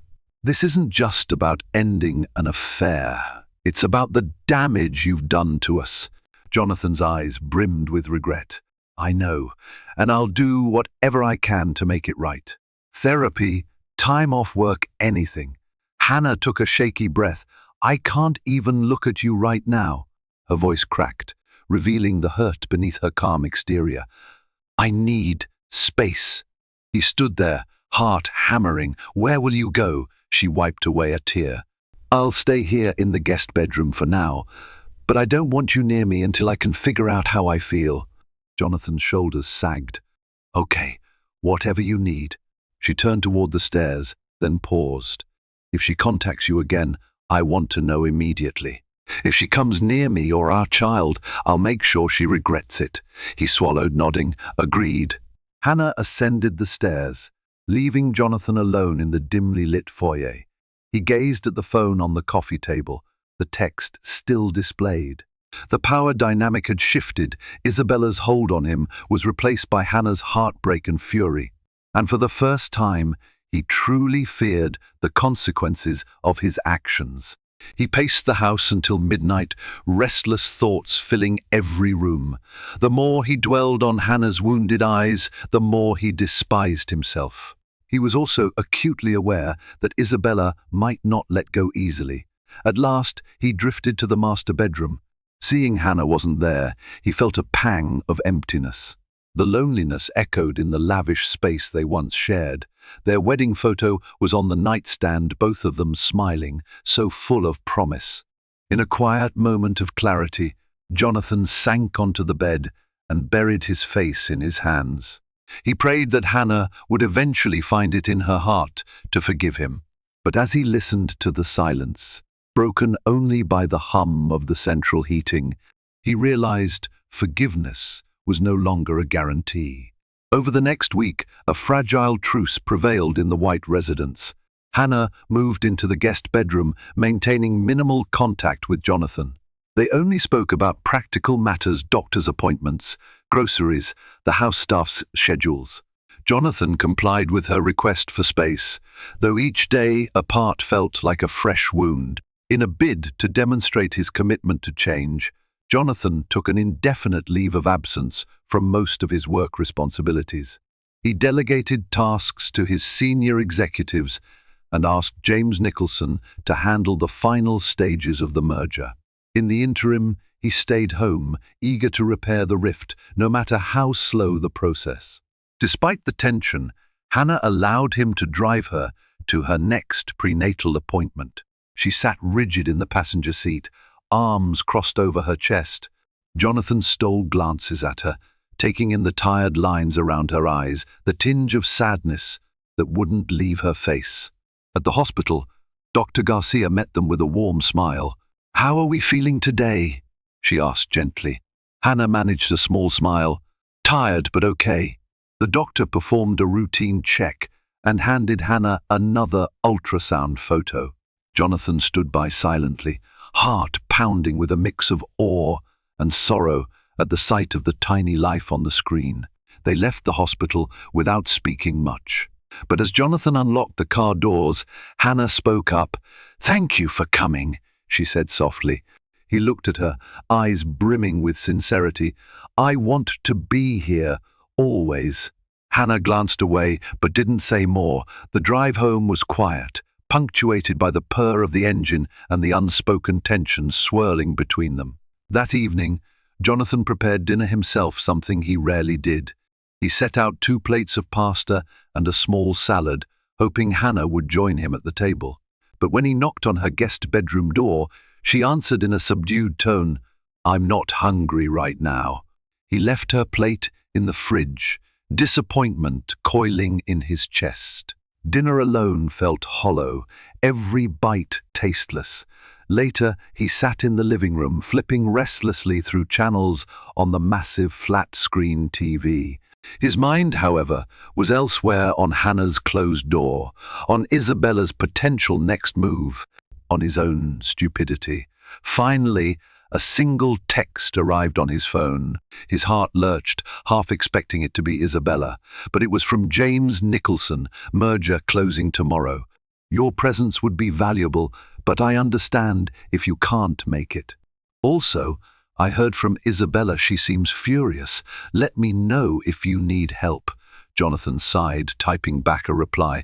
"I'm focusing on my wife and unborn child. Will attend the closing if Hannah is okay with it. Thanks for the heads up about Isabella." He placed the phone on the coffee table. That woman's name, once exciting, now felt like a harbinger of doom. Upstairs, Hannah lay in the guest bed, scrolling aimlessly through her phone. She paused at photos of her and Jonathan from months ago, both beaming at a friend's wedding, dancing with joy. A tear slipped down her cheek. She hated that she still loved him, hated that the betrayal tarnished everything. Her phone buzzed. Another message from the unknown number. Jonathan shouldn't ignore me. Maybe you and I should talk, woman to woman. Hannah's fingers tightened around the device. A fresh wave of anger and protectiveness surged. Enough was enough. She typed back, "Stay away from me. This is between you and Jonathan. If you threaten me or my baby, I'll handle it legally." The reply came almost instantly. "This isn't a threat, Hannah, just an invitation. Don't you want to know the real story?" Hannah's heart hammered, but she forced herself to stay calm. She stared at the screen, the question gnawing at her. Did she want to know more details? Would that bring closure or just more pain? She decided to block the number, refusing to engage further. Then, rising from the bed, she paced the room. Her thoughts wandered to possible worst-case scenarios. Isabella showing up at the house, confronting her in public, or even trying to harm her or the baby. Her maternal instincts roared to life. She grabbed her phone and typed a message to Jonathan. She texted me again. I blocked her. But I'm scared. Within seconds, Jonathan knocked on the guest bedroom door. Hannah opened it cautiously, letting him enter. His face was drawn, eyes full of concern. "What did she say?" he asked quietly. She showed him the messages. Jonathan's jaw tightened. "I'll handle this," he promised. Hannah let out a shaky breath, sinking onto the bed. How? What if she keeps pushing? He crouched beside her, trying to meet her gaze. "If she persists, I'll get a restraining order. I swear I won't let her come near you." Hannah studied him, unsure whether to trust his vow. Finally, she nodded slowly. "You've really ended it." He squeezed his eyes shut, remorse evident in every line of his face. "Yes, and I'll do whatever it takes to protect you, to prove that I'm done with her." For a fleeting moment, they sat in silence, the tension thick. Then Hannah sighed. "Jonathan, the first so angry with you, angry you lied, angry you risked our marriage. But I'm also terrified about what she might do. We both need to be careful." He gently placed a hand on her knee. She didn't move away, and he took that as a small sign of progress. "I know. Let me call James tomorrow, see if there's a legal angle we can use, or if the company can intervene somehow." Hannah nodded, tears glistening. "I can't believe this is our life now." He looked at her, heart aching. "I'm sorry I dragged you into this mess. I'll make it right." As he rose to leave, Hannah touched his wrist lightly. "Thank you," she whispered. It was the first time in days she'd shown even a hint of warmth toward him. Though the chasm between them remained, Jonathan felt a flicker of hope. Perhaps their fractured bond wasn't beyond repair if he could shield her from Isabella's machinations and prove himself worthy of trust once again. The following morning, Jonathan braced himself and drove into the city for the final merger meeting. He and James Nicholson convened with a team of lawyers and executives in a sleek boardroom at the Nicholson and Company headquarters. It was supposed to be a day of triumph, a culmination of months of negotiations. Yet Jonathan felt only tension and dread. The signing proceeded with formalities, handshakes, and polite applause. James turned to Jonathan. "Congratulations, partner. This is the biggest deal of our careers." Jonathan managed a tight smile. "Yes. Thank you for spearheading this while I dealt with personal matters." James clasped a hand on Jonathan's shoulder. "If you need anything else, just say the word." They moved to a smaller conference room for a celebratory toast. As glasses of champagne were poured, Jonathan excused himself. He felt out of place in the celebratory atmosphere. He checked his phone, relieved to see no new messages from Isabella. Just as he thought he might slip out quietly, he spotted Isabella standing in the hallway. She wore a charcoal business suit, her blonde hair pulled back, in a tight bun. Her expression was guarded, eyes flickering with resentment. Jonathan froze, debating whether to walk away. But Isabella approached, her heels clicking ominously on the polished floor. "We should talk," she said, voice clipped. He set his jaw. "About what? I already told you it's over," she scoffed. "Yes, you made that abundantly clear." She cast a sidelong glance at the closed conference room door, behind which other executives chatted. "I lost face in front of everyone, Jonathan. I invested my time, my effort." Jonathan clenched his fists. "Don't twist the narrative. We both knew this was wrong from the start. I'm sorry, but I can't do this anymore." Her eyes narrowed.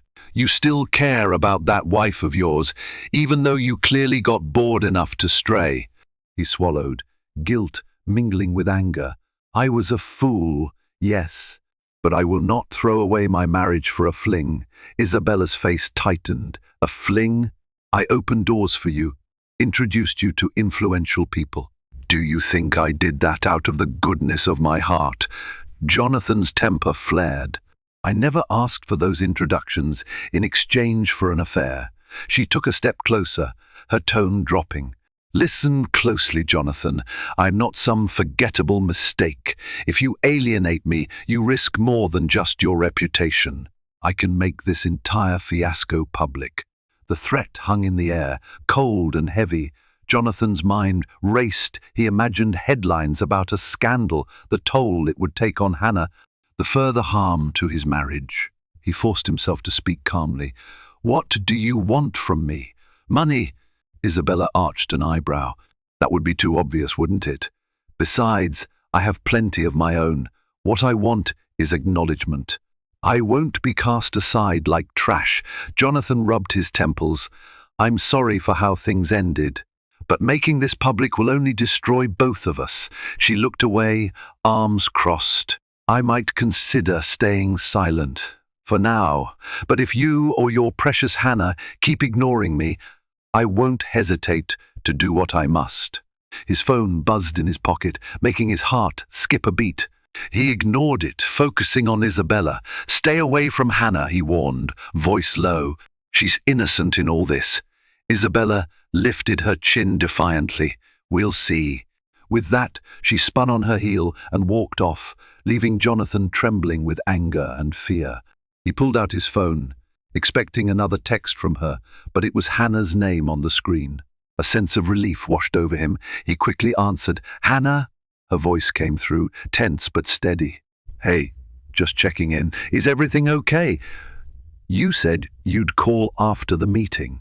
He glanced down the hallway where Isabella had disappeared. "It's over now." I ran into Isabella. A pause. "Did she threaten you?" Jonathan sighed. "She's angry, claims she might go public, but I'm doing everything I can to prevent that." "Are you all right?" Hannah exhaled audibly. "I'm as fine as I can be. Hurry home when you're done." He nodded, feeling a tightness in his chest. "I will. And Hannah, yeah?" He swallowed. "I love you." Another pause, longer this time. "All right," Hannah finally said, voice laden with conflicting emotions. "I'll see you soon." Jonathan slid the phone back into his pocket, uncertain how to interpret her response. At least she hadn't hung up on him. For the moment, he clung to that shred of hope. Returning to the conference room, he exchanged polite farewells with the gathered executives. Ignoring the quizzical looks, James shot him.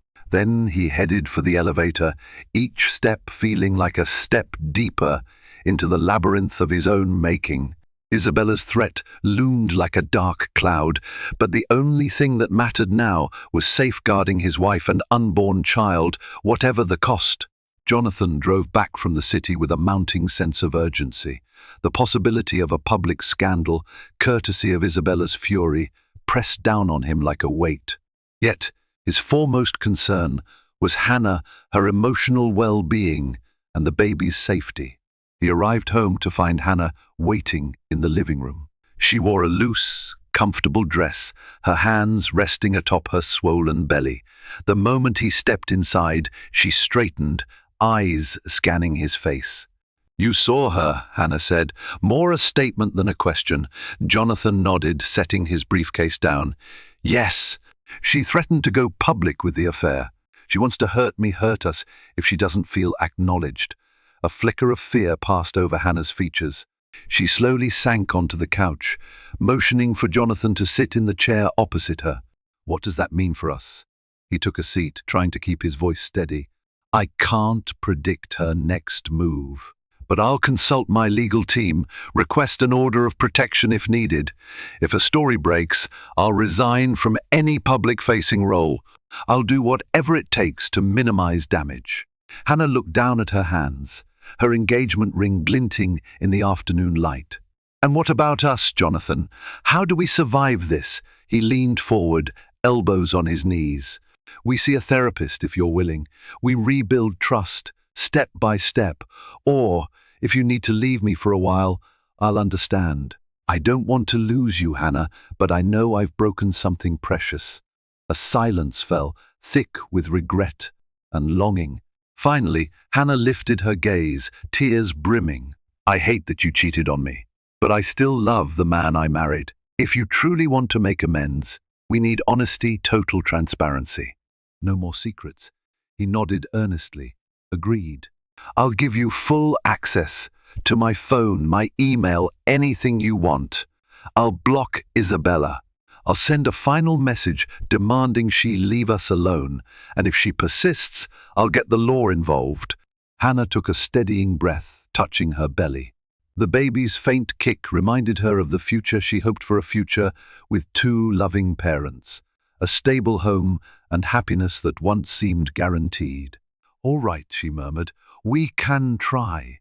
Relief flooded Jonathan. He stood, approaching her cautiously. May I sit with you? She nodded, allowing him to settle on the couch beside her. Slowly, as though bridging a vast canyon, he reached for her hand. She let him hold it, though her grip was tentative. In a tremulous voice he said, I promise from this day forward, I'll never betray you again. I was a fool to risk what we have, and I see that now. The thrill, the escape, it meant nothing compared to you. She closed her eyes, tears rolling down her cheeks. I want to believe you, she whispered. He pressed her hand to his heart. I'll spend the rest of my life proving it. They sat there for a time, the living room silent, except for the ticking of a nearby clock. Outside, the winter sun dipped low, casting long shadows across the estate's garden. In the days that followed, Jonathan made good on his vow of transparency. He blocked Isabella's number and emailed her a final statement. Do not contact me or my wife again. I've made my choice. He alerted his legal team about the potential threat of blackmail or public scandal. Hannah agreed to start couples therapy. She told Jonathan she needed professional help to process the betrayal. He agreed wholeheartedly, making an appointment with a reputable therapist recommended by Sarah Parker. The first session was raw and painful. Hannah spoke of feeling humiliated and abandoned, while Jonathan openly admitted his insecurities, his fear of losing everything he had built. The therapist guided them toward honest communication, urging Jonathan to relinquish his phone secrets, to let Hannah see every piece of his digital footprint if she wanted. During the second session, Hannah, tears in her eyes, confessed she was terrified about bringing a child into a fragile marriage. Jonathan knelt before her, saying he would never walk away, no matter how hard it got. Meanwhile, there was no sign of Isabella, though Jonathan's lawyers warned that sometimes people waited for the perfect time to strike. Days stretched into weeks, and Hannah's belly grew. Slowly, the tension at home began to thaw. Jonathan's unwavering presence during Hannah's prenatal appointments built a small bridge of trust. And then, on a clear morning in early spring, Hannah went into labor 3 weeks before her due date. The rush to the hospital was frantic, Jonathan forgetting where he'd left his keys. Hannah breathing through waves of contraction-induced pain. In the delivery room, Jonathan clung to her hand. She gritted her teeth, tears and sweat mingling on her face. But despite the pain, she locked eyes with him, and a memory of their wedding day shimmered in both their minds. After hours of labor, a piercing cry filled the room. Jonathan was allowed to cut the umbilical cord, his hands shaking. They had a daughter, tiny, perfect. Hannah, exhausted and overwhelmed, cradled the infant against her chest. Jonathan stood by, tears of awe streaming down his face. In that moment, the heartbreak they'd endured seemed distant, overshadowed by the miracle of new life. Somewhere outside those hospital walls, Isabella's bitterness might still smoulder, and the spectre of scandal could resurface at any time. But for now, all that mattered was the tiny baby girl in Hannah's arms, and the fresh chance at rebuilding a family that Jonathan vowed never to jeopardize again.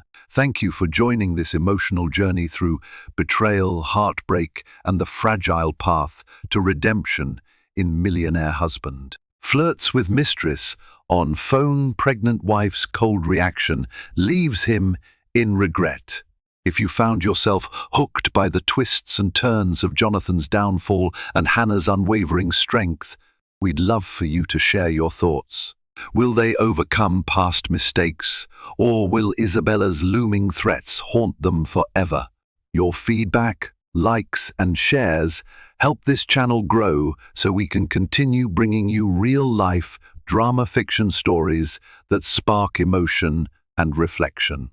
If you enjoyed witnessing Hannah's resilience and Jonathan's road to repentance, please like, share, and subscribe to this channel.